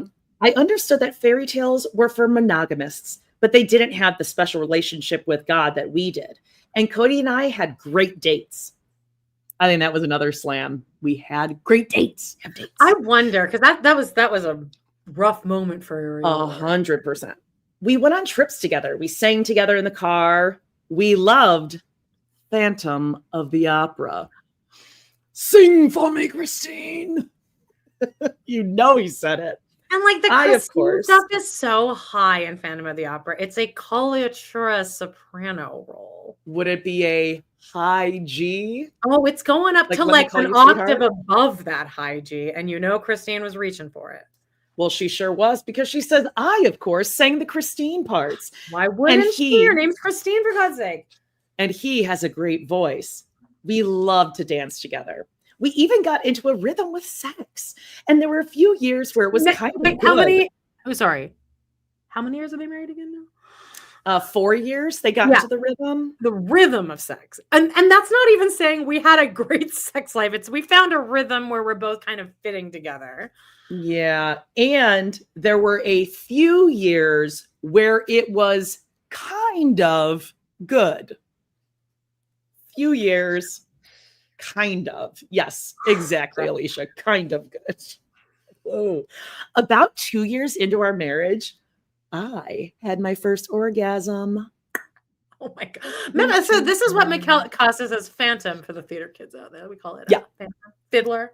Mm-hmm. Mm-hmm. Blonde would be Legally Blonde. Sorry. 2 years in, first orgasm. Oh, she went on McKelty's live last week and said, no, that wasn't true. Just don't go on McKelty's live, Christine. Don't. It's a trap. Yeah, she said that wasn't totally accurate. And like when she was reading, she was like, oh. Didn't know I wrote that. Yeah, Christine, read your book, proofread your book. Oh, that's what everyone's been so excited about, I thought. It was entirely accidental, but still, even that is like a real harsh thing to say. I mean, it was an accident. He gave me one, but still I had one. Yeah, like he moved. He had like one of his like little like jolts. Oh, right. Knowing Kody loved me helped me feel like I had a solid role in the family. As crazy as it sounds, considering how difficult it had been for the four of us to get along, as well as our limited financial situation, we were all open to the idea of Kody bringing in a fourth wife in those early years. We were all close in age with children who were close in age, so it made sense for us to add a fourth while we were young. I'm sure we were thinking she could also get a job and we'd make it work. And we probably figured she could help change the family dynamic to something more positive yet again. All of that was so much shade. Like back then, it sounded like a good idea. Close in age, children close in age, financial stability. She'd get a job, right? Yep. Maybe positive change to the family. Yeah, positive. Yeah, all these things. A young woman, maybe 19, from our church expressed her interest. I liked her a lot, and she had gone about it properly. Again, it is. Kody asked the head of our church, who was my grandpa, if he could court the girl, respectfully, just as he'd done before dating Meri, Janelle, and me. I can picture my grandpa nodding as he listened, then taking a slow breath. You know, Kody, my grandpa said, I don't think you're taking care of the wives you have. Whoa. My mom had told my grandpa that we didn't have any money. I asked her how she could say such a thing. Well, because it's true, she said. Fair. But it caused a problem between my mom and the Kody Brown family for a while. Yeah, weird. Yeah. Life continued as before with little break. In 1998, I gave birth to Paedon while we lived in Sandy. With Paedon, I had awful morning sickness. I worked at a car dealership while I was pregnant with him, and my personality completely changed. Here we go again. I felt so easygoing. I could talk to anyone, and I did. I was more talkative than I'd ever been in my entire life. People would come in, and I would chat forever. That's Paedon. He can talk to anybody about anything, and there's never a barrier. Yeah. It's true. Yeah. Paedon was my hardest labor. He kept yo-yoing up and down and up, which is he still does. He vacillates and has a rough time making decisions. Yeah, Yes. Like whether he should come into the world. Kody and the midwife had to press my belly. Oh, like whether he should come into the world. Kody and the midwife had to press my belly to help push Paedon out. Immediately after he was born, Janelle came in and held him, and he opened his eyes and looked right at her. They have had the closest bond since the first moment. We have never even seen Paedon and Janelle in the same room together, have we? Guys, no one tell Christine that Janelle doesn't like Paedon as much as she thinks Janelle likes Paedon. Paedon moved to North Carolina to live with her. Janelle's like, oh, good. Oh, Tony McKelty coming too. I love Tony. Oh, Paedon's coming? You know what? We should have all the kids come. Paedon, all the kids are coming. more, Yeah, you can go. Especially since her sons became his brother. At our house, he had only sisters. I guess that does actually make sense. He was probably at Janelle's more. From Sandy, we moved back to Wyoming in 1998. And that's where I had my most magical moments with the Kody Brown family. Stop calling it that. We lived in a 3-bedroom ranch-style house, which meant the kids, who were toddlers, lived in the bedrooms with their mothers. Fun. Oh, like how Robin's doing it nowadays, though. Because Areola and Solomon very clearly still sleep with them. Mm-hmm. Kody rotated from room to room. We would wait until the kids were asleep and then try to keep quiet. Ugh. The house was small. Janelle and I each had a bedroom off the living room by the only bathroom. Mary's bedroom was on the other side of the living room, of course. Fucking Queen Meri. And while she had one child, hers was the biggest. Okay. Neither Janelle nor I wanted the other to have to share a wall with Meri because she could be difficult. So we volunteered to take the small bedrooms. That's how awful Meri is, that they're like, you know what? You have that one all the way over there. We get it. Yeah, we get it. We'll take these 2 tiny ones over here. Better for everyone's mental health. That meant I shared the wall with Janelle, which was ridiculously awkward because we also shared a husband. But everything was hard, including having to share a tiny kitchen while trying to feed an enormous family. God. In the tiny space, Mary's rules grew even stricter. I don't care how towels are folded. They go in the drawer and they're folded. In fact, I don't care if they get folded at all, as long as they end up in a drawer. Christine, let's not get carried away here. I think that's probably full fucking towels. We went through towels so quickly, we barely had time to fold them. I don't care if kids play in the Tupperware cupboard or make a mess. Twitching just thinking about it. Make a mess. I don't care if they eat all the food on their plates or take 3 bites. You should have consequences for your actions, but I'm more casual with my parenting style. When we all lived together, Janelle and I, as well as our kids, followed stricter rules to keep the peace with Meri. But also because when you have so many people living with you, the kids can't make messes all the time. But mostly it was because Meri's very difficult to live with, and it's easier to just keep the peace with her. Really good point. Jay Schwa says maybe the mom with 1 kid can fold the laundry. No, equal though. I can't have other kids, nice. Okay. Or maybe like the person with 1 kid can take on more working hours outside the house. Yeah, not part-time. Right. Also, Sherry says, remember when Christine sent Kody over to Janelle's and for Kody to parent the boys? Yeah. They already went upstairs. And I think Janelle and Christine were like, we're just going to sit down here and listen. And then like Paedon was supposed to go home. And he's like, I'm listening. This is good. He's like, what's up, and bud? Garrison and Gabe were just like, and Hunter were like laughing at him. They're like, okay, Dad, we'll get right on that. I think they're like beating each other to a pulp up there, but then they're like, who are you? Chaos. I'm sure the kids felt as if they always had someone yelling at them. My bedroom had a queen bed and a bunk bed shoved together in that tiny space. I walked past one day and saw the kids jumping from the top of the bunk bed onto my bed. I love this story. I didn't want to ruin their fun, but I knew that if they saw me, I'd have to put an end to it. So I walked away. That memory still makes me smile. Soon after we got to Northern Wyoming, I applied for a job at the Powell Museum.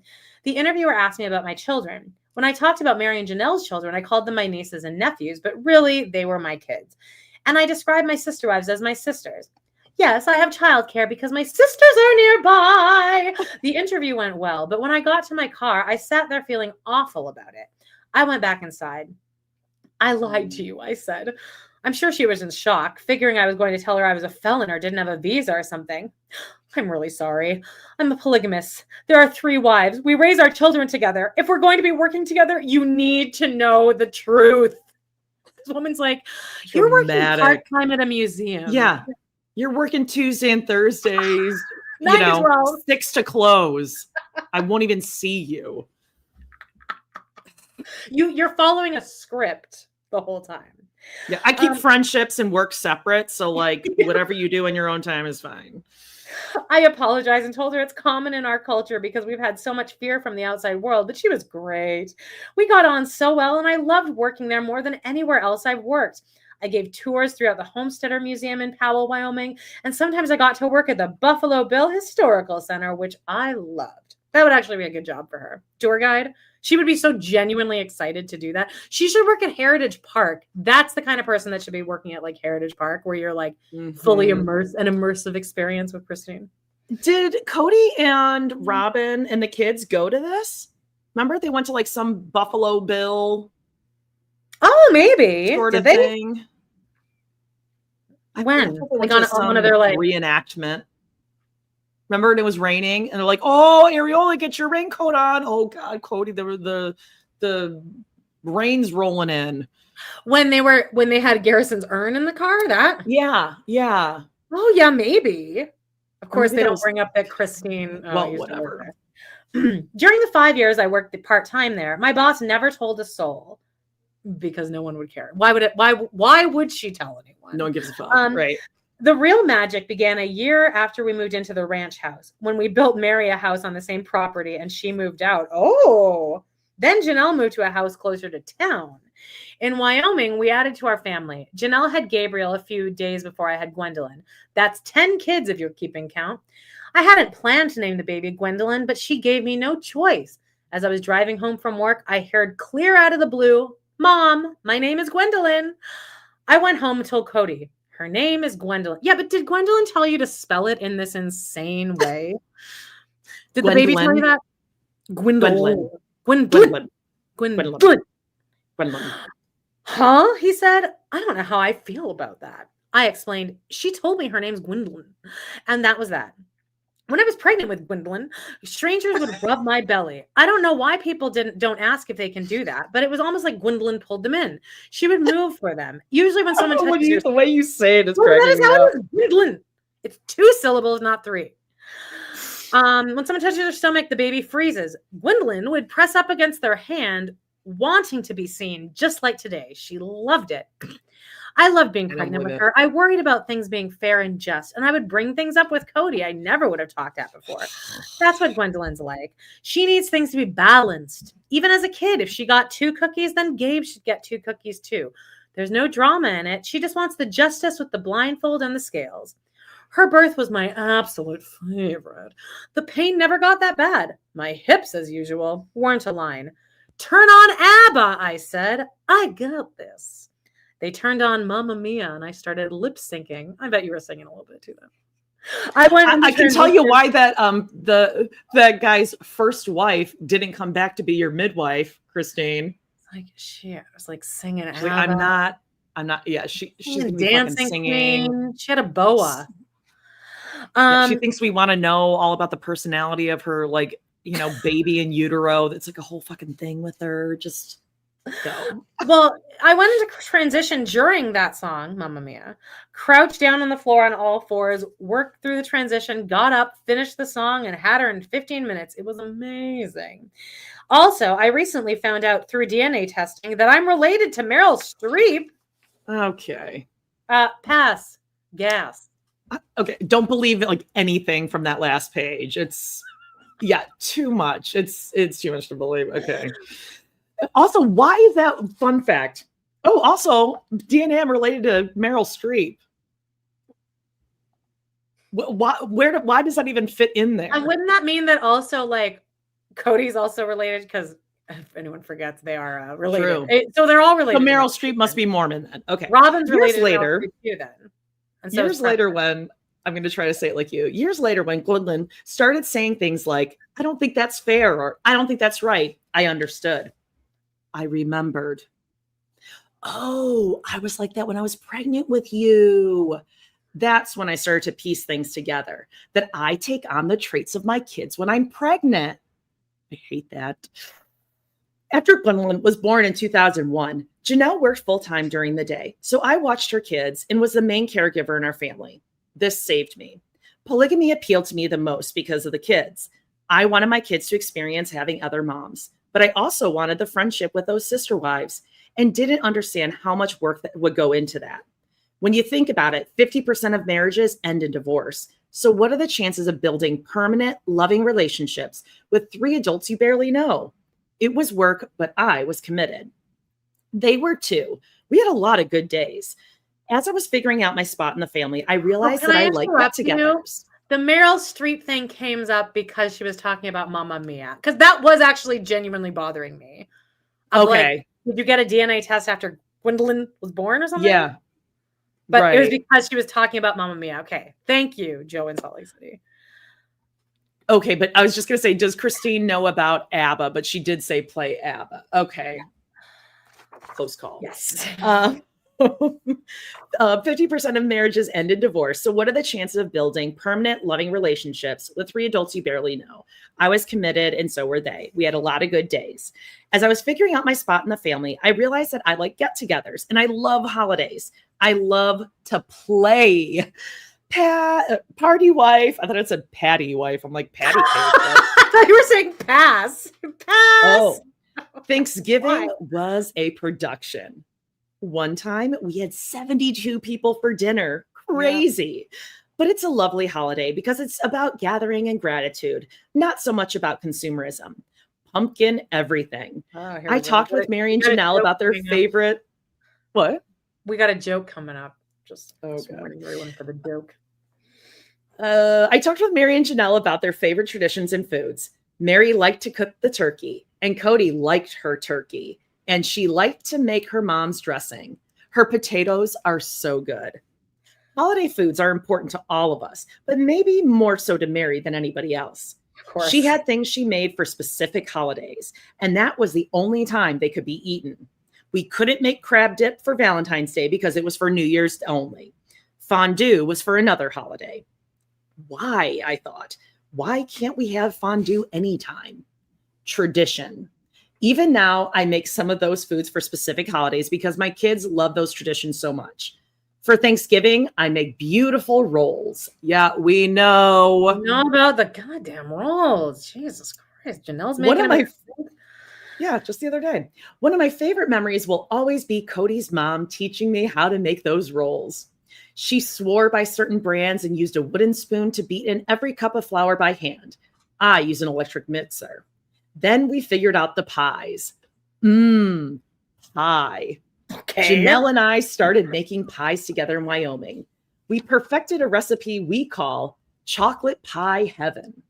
I'm salivating at the thought of it. It's just perfectly rich enough. Whipping cream. I'm not talking about frozen, whipped topping. That's an abomination. My German mothers would have my neck. And Janelle made the crust. That woman excels at homemade pie crust. I cheat and use Pillsbury. That's actually crazy to me that Janelle is like famous for making crust from scratch. Janelle. Making it from scratch. No, she's not. She's not. She's just lying. She's lied all these years. Of course. In that first house in Wyoming, we had to figure out the oven and what to make ahead of time. We started preparing months before. Meri's pretzel salad, which is Jell-O, cream cheese, pretzel crust. My kids loved it. Could be handled the day before. Pies could be done the day before. But if we were having dinner at 2 p.m. Thursday, we'd track back to figure out what went in the oven when.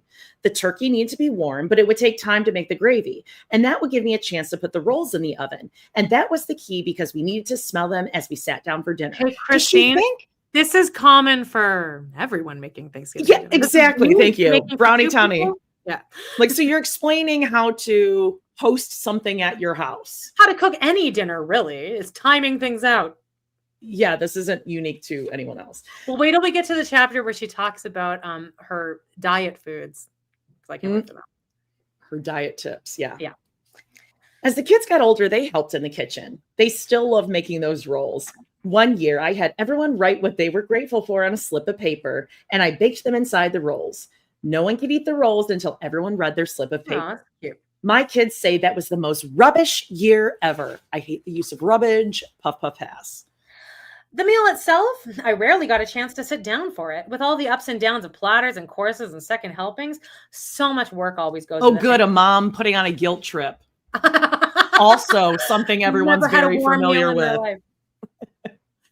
So much work goes into Thanksgiving, and then it's over in an instant. But I loved every bit of it. From planning it together to preparing the meal together. I'm sure it was more stressful than I remember, but I loved Meri and Janelle's company as we cooked together. Always. I always loved that. I love holidays. I loved honoring everyone's family history and traditions. I love thinking about what everyone brought into the family. On December 6th, because my German ancestry, we celebrated, remember Heather on Salt Lake City because of my Mormon ancestry, right? Just like my pioneer ancestors. Okay, pioneer ancestors. Okay, I was wrong. We celebrated St. Nicholas Day by putting candy in the kids' shoes, but then they would have too much candy, so we made and decorated gingerbread houses. Eventually, we used graham crackers because the gingerbread never held together. One year, Garrison decided to make an elaborate graham cracker train, and he couldn't get it to hold together with frosting. Finally, I pulled out a glue gun. But then you can't eat it, he said, so worried about missing out. So cute. It's okay, I told him. We'll set some graham crackers aside for eating.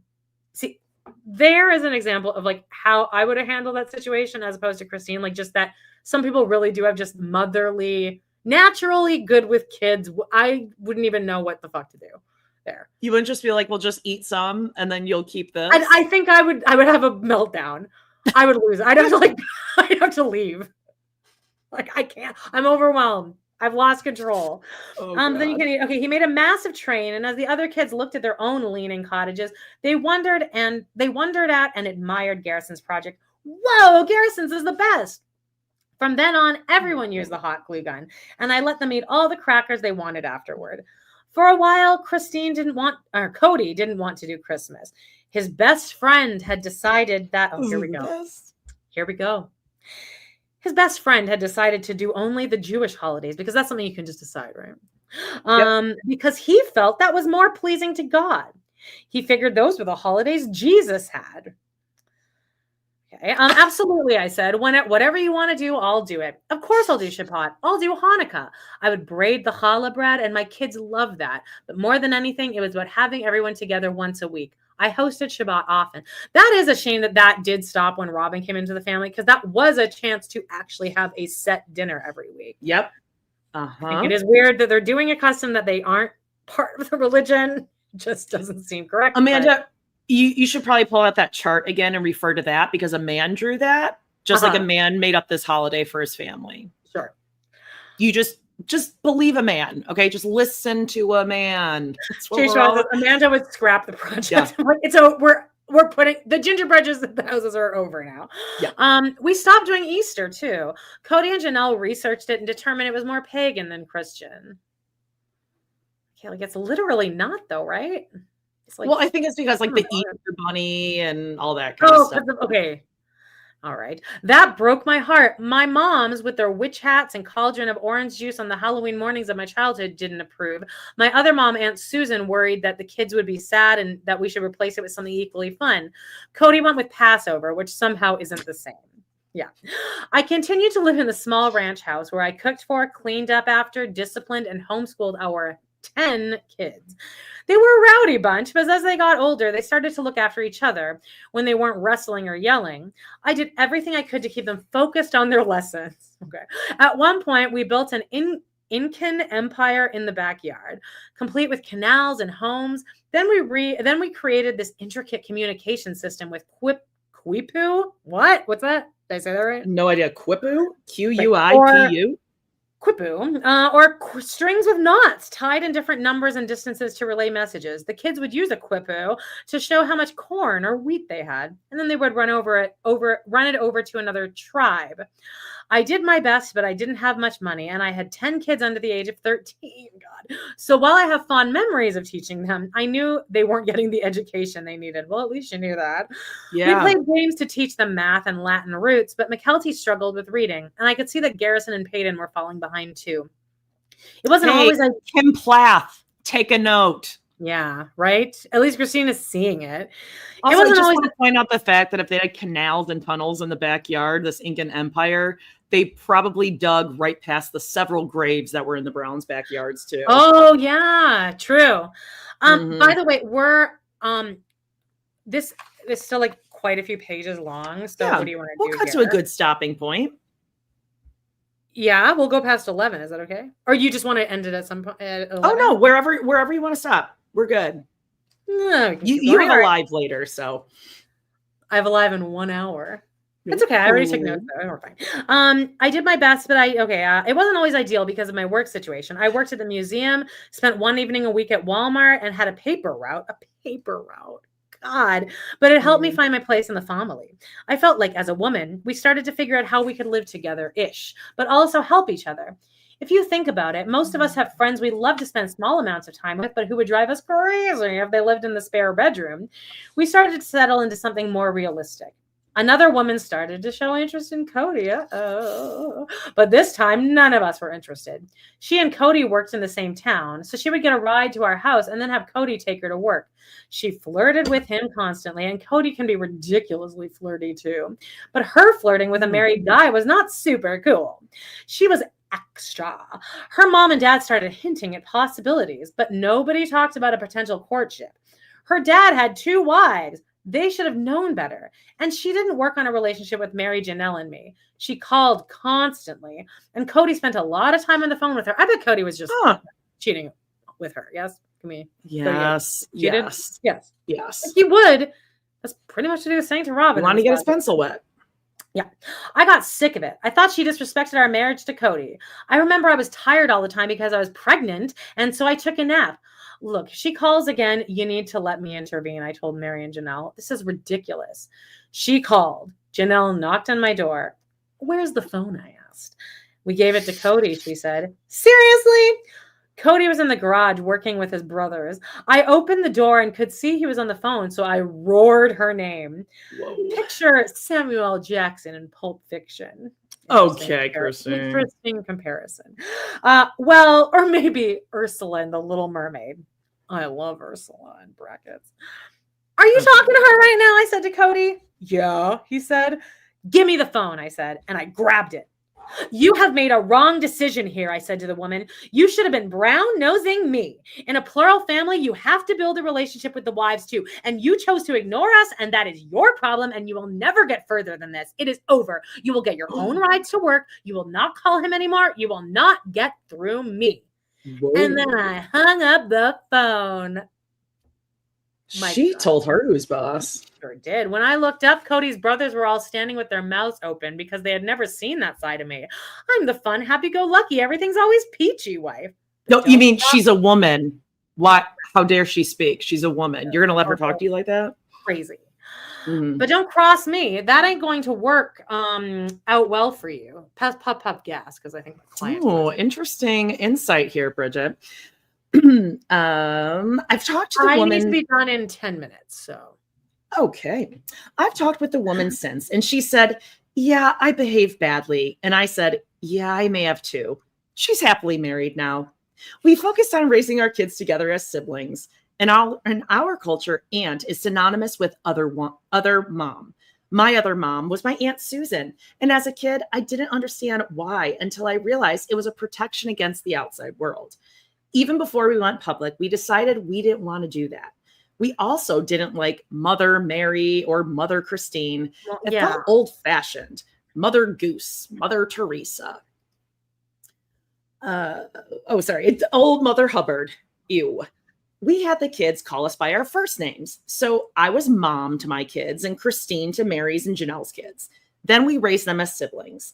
Gwen learned to speak before Gabe, and because she called me mom, he started to too. Aww. I stopped it immediately, of course, but it was so cute. That is cute. I love taking care of all those kids. I also liked having a set community of women I trusted and could count on to help raise my kids. We had the same morals and values, and I knew the kids' other moms could help sculpt them into good people, especially because the 3 moms had different personalities. There was always someone each kid could identify with. During their teenage years, we knew that would be especially important. I had lived through it with my own moms. Our kids would also learn to be around different kinds of people with all the kids and all the moms, which I thought would help them in the future. We created our own village to raise our children. I'd also seen beautiful relationships among sister wives. When my grandpa died, my grandmas became close. They'd not always us, been not me and my sister wives. This was another good relationship she saw. That was not us. I've seen it. Yes. They had always been best friends, but that friendship grew after he died. Yes. The key is getting the man out of there. That's what the key. Yeah, the key is being able to bitch to each other about a person that you both hate. Yeah. Mm-hmm. They'd always been best friends, but that I wanted that sisterhood. Grandpa was brilliant at plural marriage. Each of his wives believed she was his favorite. Wow. I asked some of them. They each said they knew the other wives also believed they were Grandpa's favorite. Good. That sounds like how you're supposed to. He made them all feel special and like he loved them as individuals. That's why it was so devastating when the law found out about them and they were separated for years. When they found each other again, they built a tight bond. For a while, it felt like Meri, Janelle, and I might be headed that way, especially if we kept working on ourselves. Even the kissing got better in Wyoming. As a young woman, I was all about practicing. The bar is in hell. Yeah. The kissing. What do you want? What do you want for your birthday? Kody would ask. Can we go for a drive and make out? I'd ask. Come on, he said. Let's do something different. He was never into the idea, but he was attentive in other ways. When I was pregnant with Isabel in 2003, the diamond fell out of my wedding ring. We were on a drive and I had my hand out the window, and when I pulled it back in, the diamond was gone. Have you ever seen a ring without its stone? It gapes like a black hole. I was devastated. That's okay, Kody said. Why don't we go pick out a new ring together? I think you need a story for this one. Also, 100% chance that was not an actual diamond in there. That, but also I think Cody's just on like a bipolar high, just happened to catch her in that moment. Yep. Oh, great. Let's go get the ring. I want to buy something. Yeah. Yes, that's more what it was. We drove to Billings, Montana, where he often worked for a weekend, and we picked out a second ring. I loved that ring. Those were happy times. I found out a week before Isabel was born in June that it was only my midwife's 10th birth. That freaked me out completely, and I talked to Kody about the need to focus during her birth. Kody, you cannot talk to the midwife during contractions, I said. As always, he was fully engaged, probably and enraged. He rubbed my back throughout the whole thing. But Isabel, she was an awkward looking baby. Oh God, yes, get ready, you guys. This is like actually mean. Oof, I remember thinking, what have I given birth to? She looks nothing like me. She looks nothing like Kody. I don't even know who she looks like. She knows that's what I thought. And she also knows that if she weren't absolutely gorgeous, I would never make fun of what, silly looking baby she was for the first several months of life. I've heard people say that moms don't know when their kids aren't attractive. I know this to be untrue. When my dad first saw her, she was about 6 months old. She looks just like you, he said. What? Rubbish. I dug up the old baby pictures. She looked just like me. And I was a homely baby. I wasn't cute at all. The comments people are like, what the fuck? There's no need to put this in here, other than the fact that Isabel is stunning now, but still, it's like, you didn't actually need to do this. No. After a few months, she became adorable and the cutest little sass you've ever seen. And we figured we'd go ahead and keep her. She was such a daddy's girl. She just wanted her dad always. Put a pin in that for the surgery later. Put a pin in that. Kody was a good dad. Janelle had Savannah in December 2004, so we were up to 12 kids while we were in Wyoming. Kody was usually gone during the week for work, but on the weekends, he'd always do something with the kids. That usually meant yard work, but they also helped Meri build her house. The kids loved being around him. They all had little tool belts just like Dad.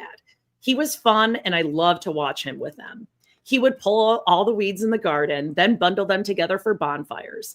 We always had one for Garrison's birthday because he was always a bit of a pyromaniac, and Kody would let him light the fire. You can light only 3 matches, Janelle would tell Garrison, and you have to do it with an adult. As we gathered wood for the bonfire, 6-year-old Garrison would stare at the cupboard where we kept the matches. Finally, I would get the matchbox for him and he would take it to Kody. Kody would let him hold the box and light the fire. It was adorable. He loved to light that fire.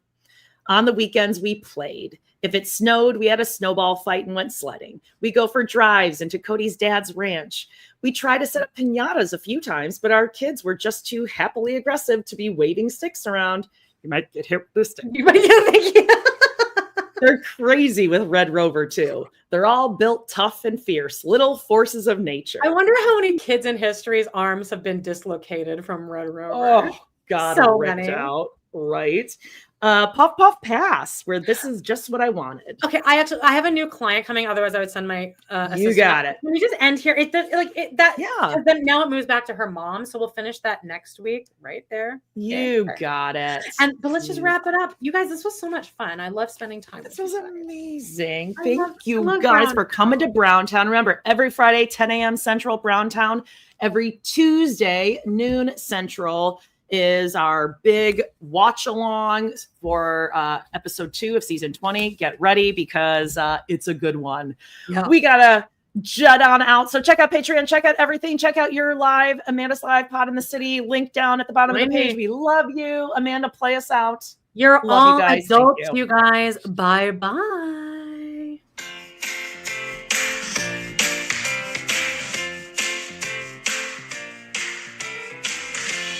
Well, guys, it's been a blast. Thank you so much for joining us today on our We Love to Hate Everything channel. Please do not forget to hit that subscribe button. Give us a like or even a comment, and click on that bell if you want notifications, because you never know when we might pop up and go live. Please check out our other 2 podcasts on Patreon, where we snark on even more TV, movies, and pop culture. We got Total Request Podcast. That's patreon.com/trpod. And We Love to Hate TV. Patreon.com/Love to Hate TV. Thanks again, and we will see you next time.